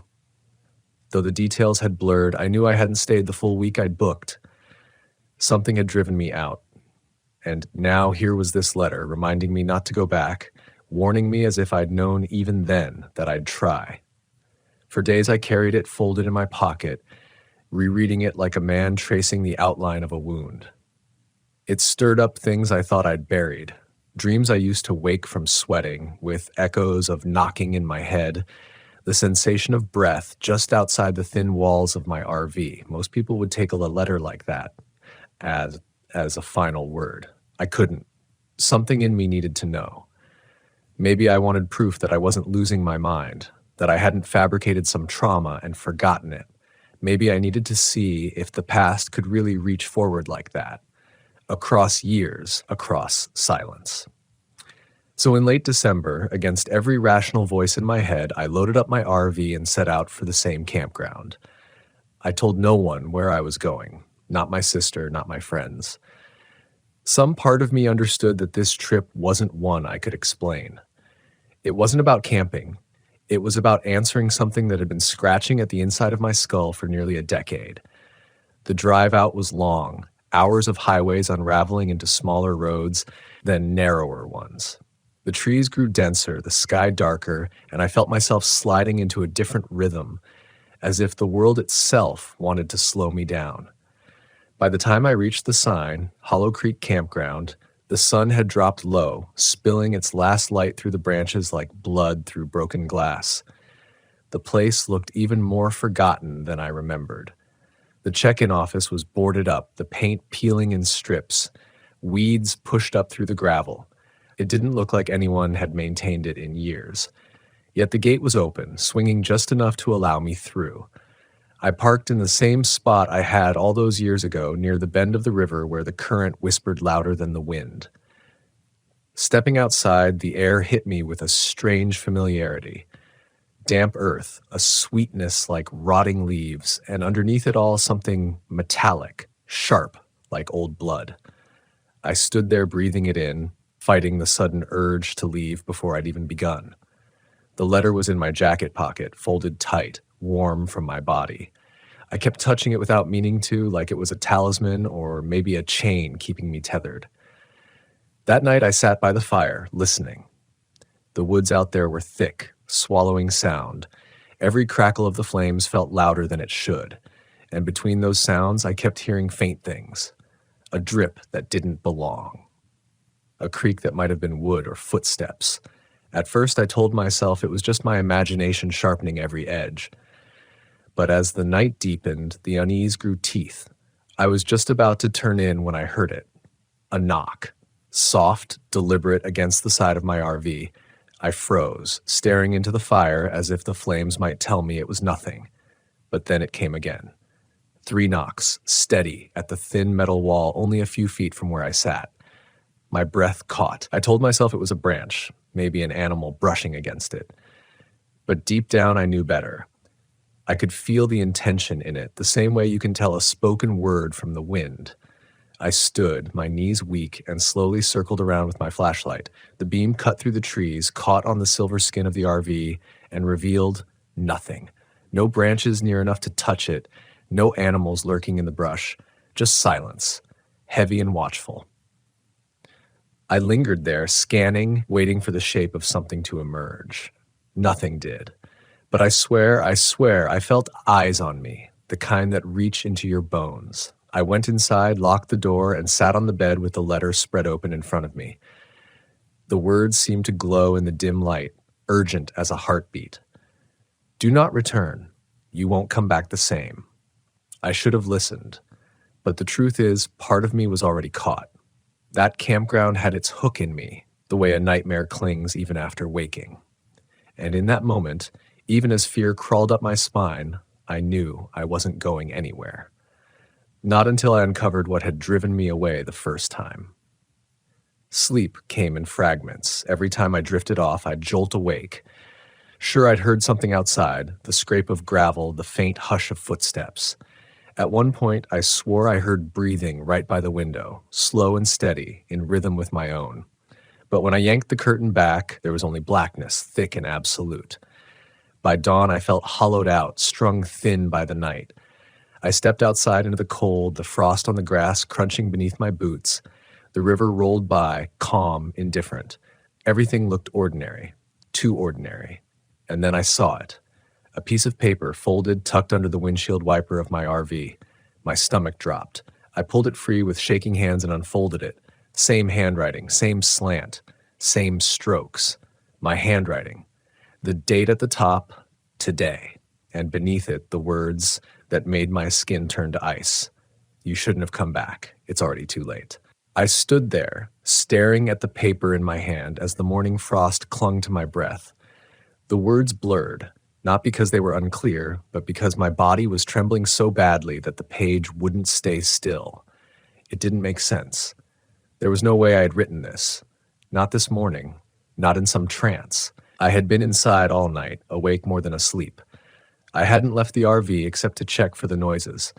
Yet the ink looked fresh, the strokes sharp, as though it had been written minutes ago. I ran my thumb over it, half expecting it to smear, but the words were set, biting deep into the fibers of the page. My handwriting, undeniable. My voice, staring back at me through time, but carrying a message that didn't feel like my own. You shouldn't have come back. It's already too late. I wanted to crumple it up, throw it into the river, but something in me wouldn't let go. Instead, I folded it carefully, tucked it into the same pocket as the first letter. They felt heavy there, like stones dragging me down. The day passed strangely. I tried to act like I was camping, like this was just another stop on the road. I brewed coffee, made a small breakfast, even took a short walk along the river trail. The woods were hushed, the sky pale. It should have felt calming, but instead it felt staged, like a set built to look peaceful, while something hid just beyond the backdrop. Every now and then I caught myself glancing back toward my RV, half expecting to see someone standing there. By afternoon, I'd convinced myself I needed to search. For what, I wasn't sure. Footprints, a clue, something that could explain who was leaving these letters. I walked the perimeter of the campground, boots sinking into patches of soft earth, flashlight in my hand though the sun was still up. The campsites were empty, abandoned, fire rings filled with ash that looked years old, picnic tables grayed and warped by rain, no tire tracks but mine in the gravel, no footprints but the ones I was making right then. The silence pressed down heavier the farther I went, and then, tucked against the base of a tree, I saw it. Another folded paper.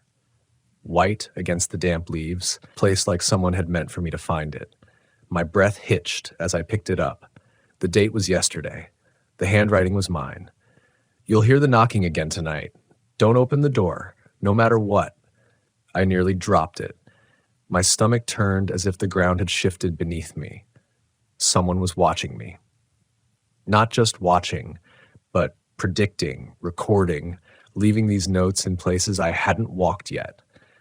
The logical part of me wanted to shout that it was impossible, that maybe this was some elaborate prank, but who could pull it off? No one even knew I was here. No one but me. I shoved the note into my pocket with the others and turned back toward the RV, my legs suddenly eager to close the distance. The woods felt alive now, branches twitching like fingers, shadows bending closer. Every step I took, I swore I heard another behind me, matching pace, but when I spun around, the trail was empty. By the time dusk settled, I was jumpy, raw-nerved. I built the fire higher than before, needing the light, needing the crackle to drown out whatever else might be moving in the dark. But as night deepened, my ears betrayed me. At first, it was nothing, just the whisper of the river, the sigh of wind. But slowly other sounds crept in, a faint scuff on gravel, the brittle snap of a twig breaking where no animal stirred. And then it came, the knocking. 3 raps, firm on the metal skin of the RV. I sat frozen, staring at the fire. The note from the tree pulsed in my mind like a drumbeat. Don't open the door. No matter what. The knocking came again. Closer this time, near the door. 3 raps, patient, waiting. My whole body shook with the urge to look, to fling the door open and demand answers. But the fear was stronger. My throat closed, breath shallow, as I sat absolutely still. Minutes passed, or maybe it was seconds. It was impossible to tell. The knocking moved, circling, one side of the RV, then the other, as if someone was testing its edges, probing for weakness. And then, just as suddenly, Silence. I didn't move until the fire had burned down to embers, and even then I sat awake inside, every muscle locked, staring at the door. I expected more knocks, more signs. Instead, there was nothing but that silence again, heavy and suffocating. When dawn finally seeped through the curtains, my body felt wrecked. My chest ached from shallow breaths, my hands raw from clenching them into fists all night. I stepped outside, desperate for air, for the illusion of normalcy. The frost had melted into dew, the sky pale and empty. But there, tucked under the RV door handle, was another folded note. Today's date. I tore it open with shaking fingers. You lasted the night. Good, but it won't stop. You need to remember what you saw the first time. I felt my knees weaken. My mind scrambled, trying to claw through the fog of 8 years, trying to dig up what I had buried. But there was nothing. Only fragments.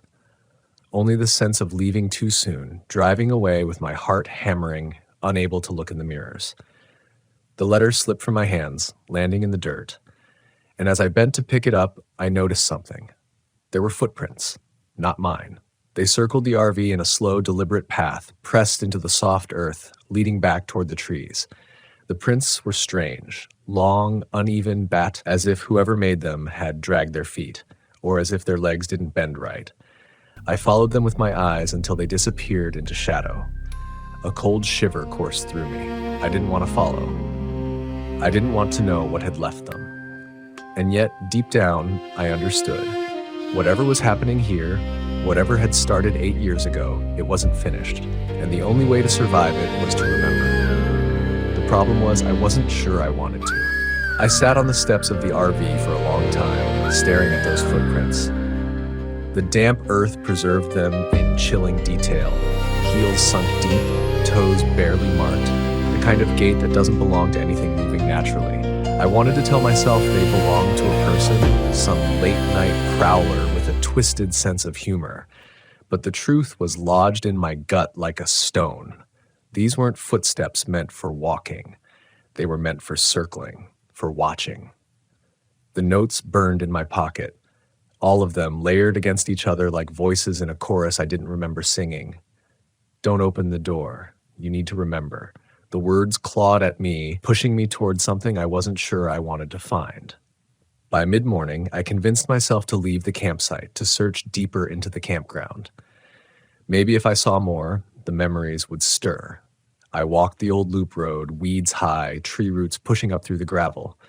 Campsites stood like empty stages, fire pits filled with rainwater, picnic tables sagging under moss. The air smelled thick, like damp iron. As I walked, I tried to force myself back 8 years. Who was I then? A man restless, running from one place to the next. I had been drifting through states like a ghost, staying just long enough to pretend I belonged before hitching up again. I remembered loneliness, the kind that eats you alive when the fire dies and the woods press in. I remembered drinking too much one night by that same river, and then nothing, just the flash of leaving, the certainty that I shouldn't stay. It was like trying to remember a dream, slippery and cruel. I stopped at a clearing near the far end of the loop, a place where the woods opened into a hollow. And there, in the middle of the grass, I found another piece of paper pinned beneath a stone. I didn't want to touch it. My hands shook as I picked it up. The date was 8 years ago. And beneath it, in my own hand, "Don't look at their faces. That's how they keep you here." The words sent a rush of ice through me. I clutched the page so tightly it nearly tore. Their faces. Whose faces? The trees swayed, though no wind touched my skin. My ears buzzed like a low hum threading through the silence. I backed away, scanning the tree line, half expecting to see someone, something, watching. But the clearing was empty. I shoved the note into my pocket and hurried back toward the RV, heart hammering. Every step seemed to echo too loud, as though the ground itself wanted to announce me. By the time I reached camp, my shirt was soaked with sweat, though the air was cold. Inside, I spread the notes across the small table. Past, present, warnings overlapping like they'd been written by a dozen versions of me, each shouting from their own corner of time. A warning before the night. A warning not to look. A warning that it was too late. What had I seen? I closed my eyes, forced myself to sit still, to breathe. Flashes came, shapes, knocking. Yes, but more than that. A figure at the edge of the firelight, long and lean, its head cocked unnaturally as if listening, the gleam of eyes reflecting like glass, and behind it, others. I remembered turning away, refusing to meet their faces. I remembered the pull like gravity urging me to look, to see, and I remembered leaving. Driving away at dawn, refusing to check the mirrors because I knew if I looked back, I wouldn't keep going. My chest tightened. I'd seen them before, and now they were circling me again. That evening, the dread sank into me early, hours before dark. I built the fire bigger, piled logs high, even though my hands fumbled like they didn't want to obey. The trees seemed closer, shadows stretching long before the sun had even set. As the light drained from the sky, the silence grew. Not a bird call, not the rustle of small animals, just the river whispering low and the crackle of the fire. I told myself I would not open the door tonight, that no matter what came, I'd stay inside, hold fast. I'd follow the instructions, but around midnight, the knocking began again. 3 slow raps on the metal siding, then silence. My body went rigid, every muscle burning with the need to move, to react, to fling open the curtain. I gripped the edge of the table until my knuckles screamed. Another knock, this time at the back, near the bedroom window. And then another, near the door. They were circling again, testing, waiting. The notes echoed in my skull. Don't open the door. Don't look at their faces. But then, after a long pause, I heard something worse. A voice. Low, quiet, right outside the door. It said my name, just once. Drawn out, soft as breath. I covered my ears, but I still heard it inside my head, vibrating against my bones. Then again, from the opposite side, near the window. My name, whispered, coaxing. Familiar. Terrifyingly familiar. It sounded like me. I shut my eyes, heart hammering so violently I thought it would burst. Every instinct screamed to move, to open, to see, to prove it wasn't real. But that was the trick, wasn't it? That was how they got in. That's what the note had meant.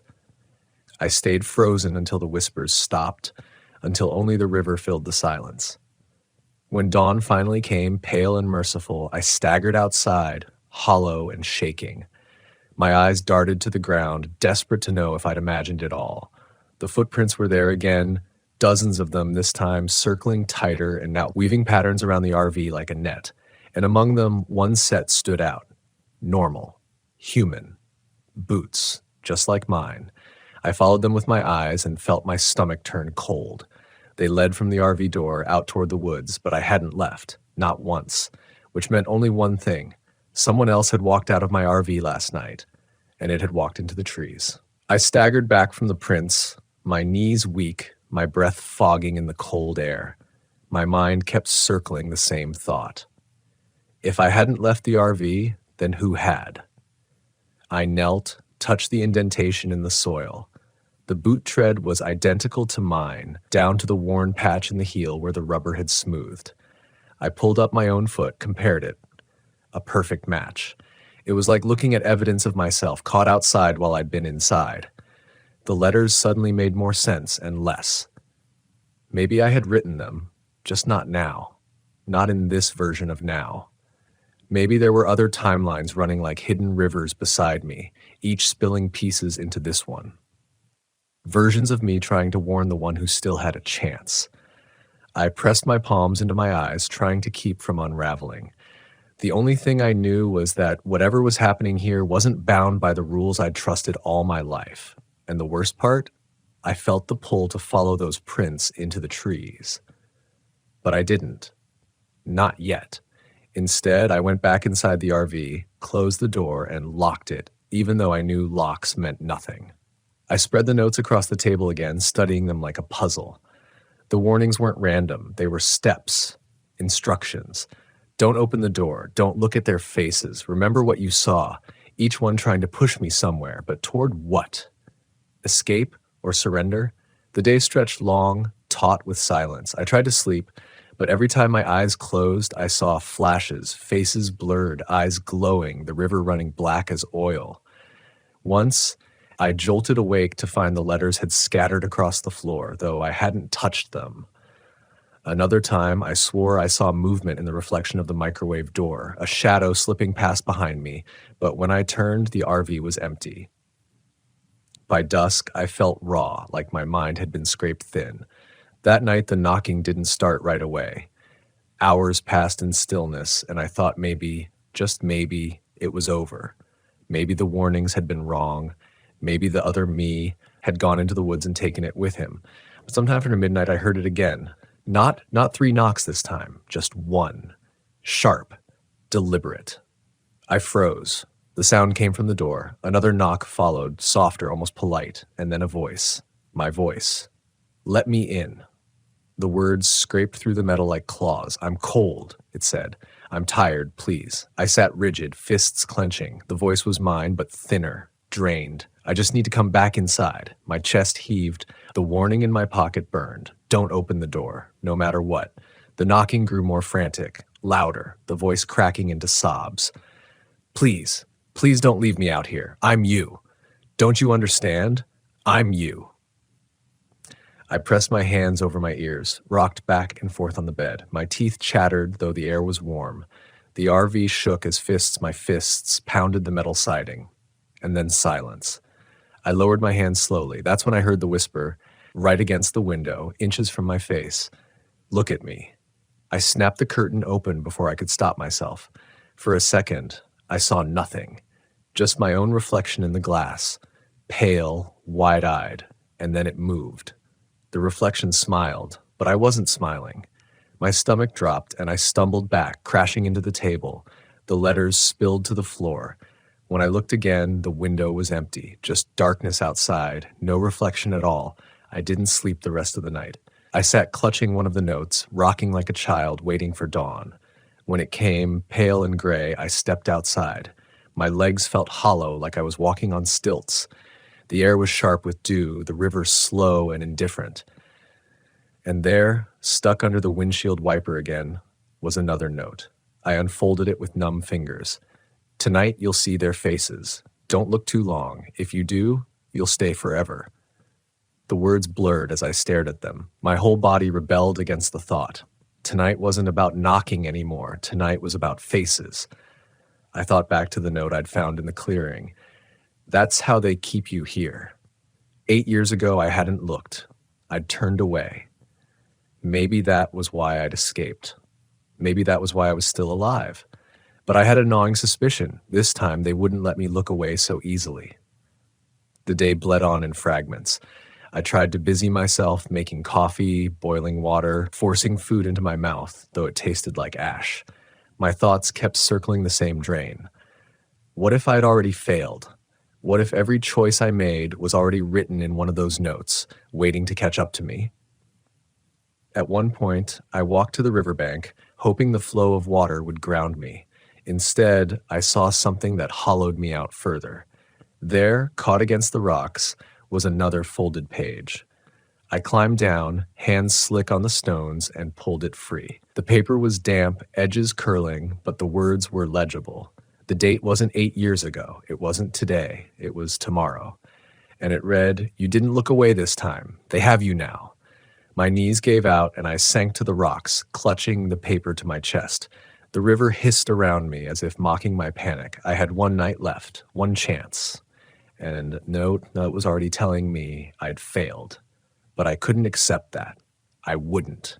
If this place was a trap, if it was feeding on versions of me, then maybe I could still break free. I just didn't know how. All I knew was that tonight I'd see them. The ones I hadn't faced 8 years ago. The ones waiting for me now. And if I looked too long, I wouldn't be leaving this campground again. That day felt like the longest of my life. I paced the small gravel pad by the RV, trying to hold myself together as the hours crawled by. Every sound seemed loaded with intent. The groan of the trees, the murmur of the river, the way the wind would fall silent without warning. My body buzzed with the certainty that something was waiting for the dark. I tried to prepare. I lit the fire before the sun even set, stacking wood high until flames licked the night sky. I cleaned the RV as if tidying up could anchor me in normalcy. I laid out the letters on the table, smoothing them into a crooked timeline, though the sequence made no sense. Past warnings bled into future outcomes. One of them had already told me I'd fail. The thought ate at me. What if the letters weren't warnings at all, but records? Not telling me what might happen, but what already had. What if this campground wasn't just a place, but a loop? A trap I'd been circling for 8 years, maybe longer. By the time the last light drained from the horizon, my chest was tight enough to ache. I sat by the fire with a flashlight in one hand, the latest note in the other. Don't look too long. If you do, you'll stay forever. Stay forever. I couldn't shake the memory of the footprints, my own boots, walking away from the RV into the trees. A part of me was already staying here, maybe many parts. The night was slow to rise, shadows thickening until the woods around me looked painted black. My ears strained for every sound. The river seemed to hush as if it too was waiting. And then I felt it before I heard it. A shift in the air, the hairs on my arms rising, the pressure of being watched. The knocking started, not gentle this time, but sharp, insistent, rattling the thin metal walls of the RV. I froze by the fire, unable to move, the flashlight beam shaking in my grip. Another knock, closer, harder, and then silence. I turned slowly, my skin crawling. That's when I saw them, figures in the tree line. At first they were just shapes, darker than the dark around them, standing unnaturally still, but as the fire flared, their forms sharpened. Tall, too tall. Limbs too long, bodies tilted at angles that defied balance, and then their faces. I'd been warned not to look, but my eyes betrayed me. Their faces weren't faces at all. They were mirrors, flat, gleaming surfaces where features should have been. And in those surfaces, I saw myself. My reflection, warped, multiplied. Dozens of me, staring back, each caught in some expression of fear, confusion, rage. I staggered back, nearly falling into the fire. My breath came in ragged gasps. One of them tilted its head, and my reflection tilted with it. But it wasn't the me standing there. It was another me, one whose mouth twisted into a smile while mine stayed locked in horror. Another stepped forward, and I saw a reflection of myself with hollow eyes, black and endless. Another leaned close to the firelight, showing me a face gaunt and starved like I'd been trapped there for years. Each one was me, versions of me, outcomes I couldn't comprehend. I clamped my eyes shut, heart pounding, but the images burned inside my skull. The urge to look again was unbearable, magnetic. My body swayed toward them as though pulled by invisible threads, and then the whispers began, not from outside, from inside the reflections. My own voice, layered and echoing, speaking in unison. Stay, you belong here. You've always belonged here. I shook my head violently, clutching the note in my hand like it could anchor me. Don't look too long, but the fire popped, sparks flying, and I looked again. This time, the reflections had changed. I saw myself writing the letters, frantic, scrawling warnings by firelight. I saw myself walking into the woods, disappearing among the trees, never returning. I saw myself at the riverbank, dragged beneath the surface by hands that weren't mine. Each reflection was a fate, each one a trap. And in the center of them, I saw something worse. A reflection that wasn't me at all. Its face rippled like water, then smoothed into my likeness, but the eyes glowed faintly, pale and inhuman. And when it smiled, the other reflections smiled too, like it was their anchor. It raised a hand, long fingers glinting like glass, and I felt my own hand rising in answer. No, I shouted, slamming it down, breaking the connection. The reflections flickered, wavered like disturbed water. The figures in the trees stepped closer, their movements jerky, unnatural. The whispers grew louder, overlapping, filling my head until I thought my skull would split. Look at us. Look and stay. Look and stay. I stumbled back into the RV, slammed the door, locked it, though I knew it was useless. I yanked the curtains shut, but the glow of their mirrored faces bled through the fabric, ghostly and persistent. I sat on the floor, back against the bed, clutching the letters to my chest. My breath came in shallow gasps, my body trembling so hard I thought my bones would rattle apart. The knocking resumed, harder now, shaking the whole RV. The walls groaned, metal shivering under the blows, and over it all, the voice. My voice. "Let me in." I pressed my palms to my ears, screamed against the sound, but only grew louder, splitting into dozens of versions of me, all speaking at once. "Let me in. Look at me. Don't fight it. Don't fight yourself." The letters spilled from my hands, scattering across the floor. One landed face up, and in the flicker of the lantern, I read the words I hadn't seen before. Words that weren't there yesterday. "If you want to leave, burn them. Burn the faces. Burn everything." I grabbed the paper, heart pounding. Burn them. I looked at the fire outside, still blazing, still hungry, and I knew what I had to do. The words on that letter seared into me. Burn them. Burn the faces. Burn everything. My first instinct was doubt. What if this was just another trap, another reflection of myself trying to guide me into some other fate? But as the walls shuddered under the pounding, as the voices rose into a deafening chorus, I realized it didn't matter anymore. I couldn't survive this night by sitting still. I shoved the scattered letters into a pile, my hands trembling so badly I tore some of them as I scooped them up. The paper felt hot against my palms, like it was pulsing with its own heat. Or maybe it was just my fear bleeding into everything I touched. The pounding stopped. The silence that followed was worse. I froze in the dark, letters clutched to my chest, waiting for the next blow, the next voice, but nothing came. Only the faint crackle of the fire outside, and beyond that, the stillness of the woods. It felt like being inside a held breath. That's when I heard it, my footsteps circling the RV. Not heavy, not rushed, slow, deliberate, crunching gravel, then soft grass, then gravel again, around and around, my own boots, my own stride. I swallowed hard, my throat dry as sand. I couldn't wait any longer. I stuffed the letters into a canvas bag, slung it over my shoulder, and unlatched the door. The night air hit me like a wall, thick, damp, buzzing with a pressure that made every inch of my skin prickle. The fire roared a few feet away, flames throwing wild shadows across the tree line. For a second, I thought the figures were gone, but then the firelight bent and I saw them. Dozens of tall, crooked silhouettes standing among the trees, mirrors glinting faintly where their faces should have been. My own reflections shimmered back at me, fractured and endless.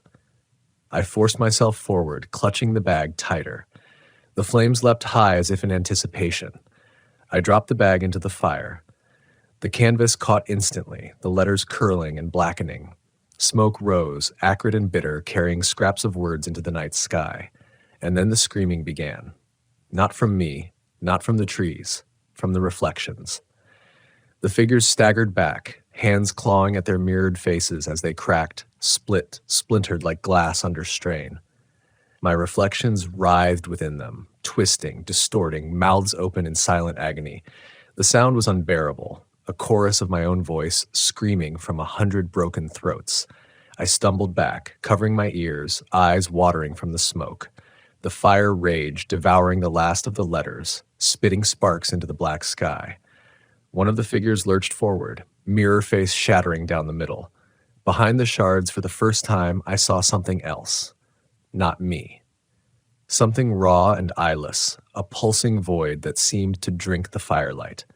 It leaned toward me, mouthless, yet I felt the words more than heard them. You can't burn yourself out. And then it collapsed, fragments scattering like broken ice across the ground. More figures shattered, one after another, until the clearing was filled with the sound of glass breaking, the fire reflecting in 1,000 jagged shards. Each fragment still held a piece of me, an eye, a mouth, a hand, frozen in terror. The ground shook. The RV rattled behind me, windows quivering in their frames. The trees themselves seemed to lean closer, groaning under some invisible weight. The last of the letters burned away, leaving only ash. For a moment there was silence again, and then, slowly, the figures stopped moving. They stood frozen, cracked faces gleaming faintly, fractured reflections staring blankly in all directions. Their whispers died, their pounding ceased. They were statues now, hollow and still. I staggered back to the RV, every muscle trembling. My chest heaved, lungs raw from smoke and screams. I slammed the door, locked it, though the lock felt like a child's toy in a nightmare that didn't care about rules. Inside, the silence pressed in. I waited. Minutes, maybe hours, I don't know. My body eventually sagged against the wall, exhaustion pulling me down. My eyes closed, though fear clawed at me with every heartbeat. When I woke, the fire outside was ash. The figures were gone. Morning sunlight bled pale through the curtains. The woods looked ordinary again, quiet and still. Birds chirped. The river ran. For the first time in days, maybe weeks, I felt like I could breathe. But when I stepped outside, something caught my eye. Scattered among the ashes were shards of glass, gleaming faintly in the daylight, and in each shard my reflection stared back. Not warped, not twisted, just me. But as I leaned closer, one of the reflections smiled. I didn't. I stumbled back, heart thundering, and that's when I saw it.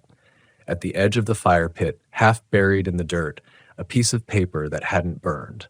I pulled it free with shaking hands. The words were scrawled in my handwriting, jagged and frantic. You think you've won, but the faces don't burn. They wait. They always wait. Don't come back here. The paper slipped from my hands, carried by the morning breeze into the trees. I watched it go, too numb to chase it. The campsite looked empty now, but I knew better. The silence wasn't safety. It was patience. The reflections hadn't gone anywhere. They were just waiting for me to return. I didn't pack carefully. I didn't fold things or check lists or double back for forgotten items. I threw everything into the RV like someone running from a fire, slamming doors, leaving half of it behind. My only thought was go. Get the engine started, get out, don't look back. The engine coughed, then roared, louder than it had in days, like it understood the urgency. I yanked the wheel. Gravel spitting under the tires, I tore down the narrow dirt road. Trees blurred past, branches scraping the sides like claws trying to drag me back. Every bump in the road rattled my bones. Every shadow between the trees felt like it held a face. My eyes darted to the mirrors again and again, half expecting to see one of them sitting calmly in the passenger seat. But the mirrors only showed me. Just me. Until they didn't. It started small. A flicker in the corner of the rear view. My reflection's eyes moving a beat later than mine. I blinked hard, shook my head, told myself it was exhaustion. But the longer I drove, the clearer it became. The reflection wasn't copying me anymore. It was watching me. I gripped the wheel so tight my knuckles went white. My breath hitched, sweat stinging my eyes. I tried to angle the mirror away, but every reflective surface in the RV caught me. Chrome edges, the dark glass of the microwave, even the shine of the windshield when the sun hit just right. Each reflection was me, and each was different. One with hollow eyes, one with a grin too wide, one with lips moving in silence, whispering words I couldn't hear. I wanted to smash the glass, rip every reflective surface from the RV, but the road was too narrow, too dangerous. I couldn't stop. If I stopped, they would catch me. I knew it. The road twisted, climbing higher. My headlights cut through the trees, catching on patches of fog. My chest ached from holding my breath, my body rigid with fear. Then, just as suddenly as it began, the reflections stilled. Every mirror showed me again, just me, exhausted, shaken, eyes ringed with red. I drove until the dirt turned to gravel, then gravel to pavement, until the trees thinned, until I saw the green highway signs that meant civilization, gas stations, rest stops, people. When I finally pulled into a roadside diner, my hands were still shaking. I sat in the parking lot for 10 minutes before I could convince myself to go inside. The diner was bright, almost painfully normal. Chrome stools, faded booths, the smell of coffee and bacon. The sound of chatter and clinking dishes felt unreal, like stepping into a world I no longer belonged to. I ordered coffee, though I could barely taste it.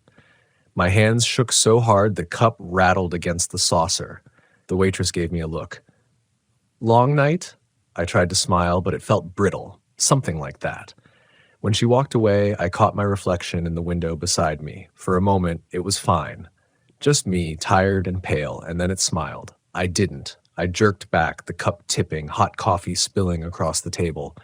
My heart hammered as I wiped at the mess, stealing glances at the glass. My reflection was normal again, mirroring me exactly. But I knew the faces hadn't burned. They had followed me.